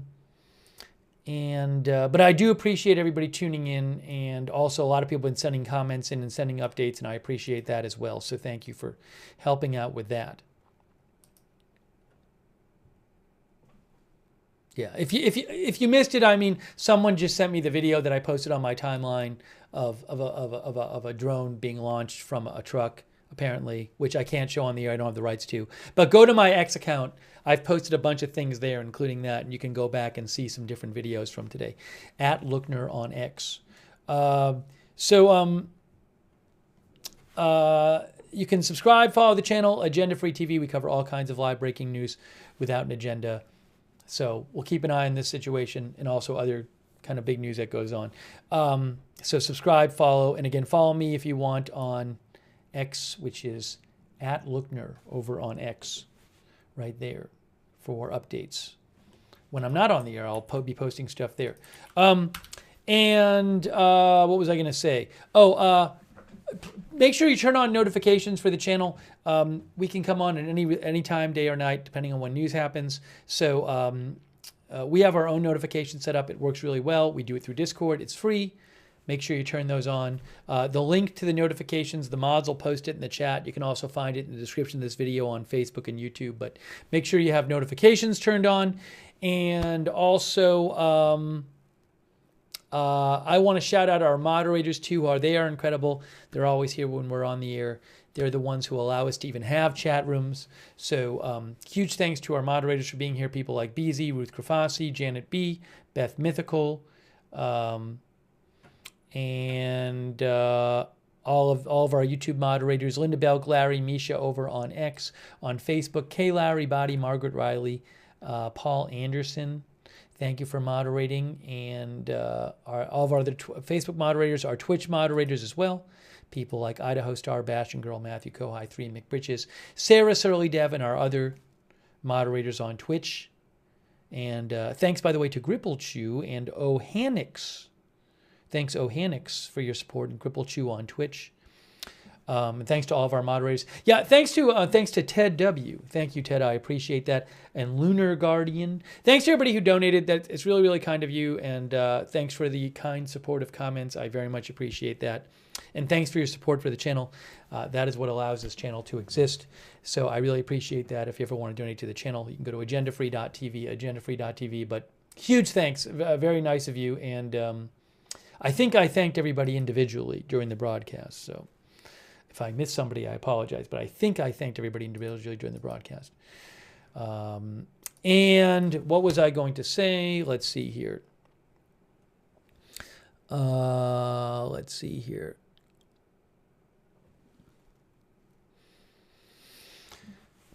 We also, another good way to find out when we're going live is to follow us on X at Agenda Free TV. For those of you who are on X, I always post there when we're going live. I post updates about the channel there at Agenda Free TV. And also, we have a chat. You can chat with other viewers when we're not on the air. If you want to check that out, it's free. A lot of our viewers like doing that.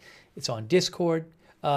It's the same link as the notifications link to check out the Discord chat. So check that out too if you haven't.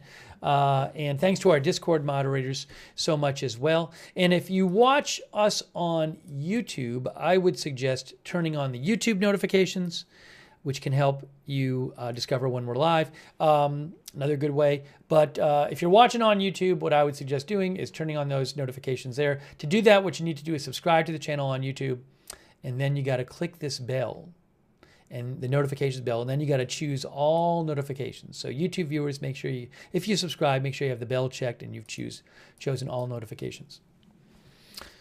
Let's see here.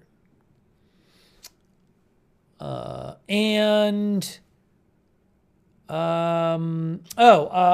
again to our Facebook subscribers who support the channel for subscribing over there. Thank you so much. Oh, thanks to Kristen McConnell Gates for the Facebook stars. I think I owe her a thank you for those. Thanks to Kristen for subscribing, to Kay Lowry Body, Robert Rial II, Margaret Riley, Rita Evans Lang, Athena Gunlock, Sharon Klassen Goslin, and all of our other Facebook subscribers. Thank you so much for subscribing and supporting over there. Our Twitch subscribers, thanks so much for being there and for subscribing over there. Like Ash P10, Tom Coolcam, A Cup of Tea Please, Unleashed Flute, Farquad, Softball Paul, Shaggy, Wall Street, Allistic, Jack's Animals, Devil Doc, Matthew Kohai 3, Guy from the 207, Bad Toastery, Mick Bridges, Loaf Mode, Unleashed Flute, Renton, Tatermong, Bogan04, thank you for subscribing, and all of our other subscribers there, and our YouTube members, people like Austin Batman, CAC813, U-Rock, Betsy's Tag, Psychiatrist, JK Cinar, Macro Geek, Roger Shoemaker, Shelley, Rick D, Doug Cahill, Buffalo Women, Thomas Darwin, Betsy's Tag, Wildflower, Rebecca Falsetto, Psychiatrist, Ronald Kame, Mystical Wolf, Rogue, Arachna, Ethereal Planet, Joe Hart, thank you, Chris N, Papa Steve, all of our other YouTube members, thanks so much. And all right, so again, I'm about to wrap up this stream. I'm going to be keeping an eye on this story, and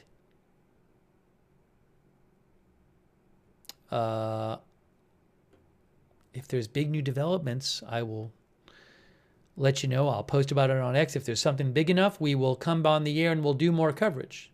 And if there's some huge response by Russia, I can certainly see covering that too. All right. So that is it for now. You've been watching our live breaking news coverage on these incredible attacks by Ukraine via drones on Russian air bases, which they say have hit dozens, over 40 Russian planes, many of them strategic bomber planes, which are part of Russia's nuclear triad, which can carry their nuclear weapons. Wow. So that is it for right now. Oh, did I thank RJ for modding, by the way? I hope I didn't miss RJ there. Anyways, I'm sorry if I missed any mods. That is it for now. Thank you for watching. We'll see you soon with more live breaking news coverage right here at Agenda Free TV.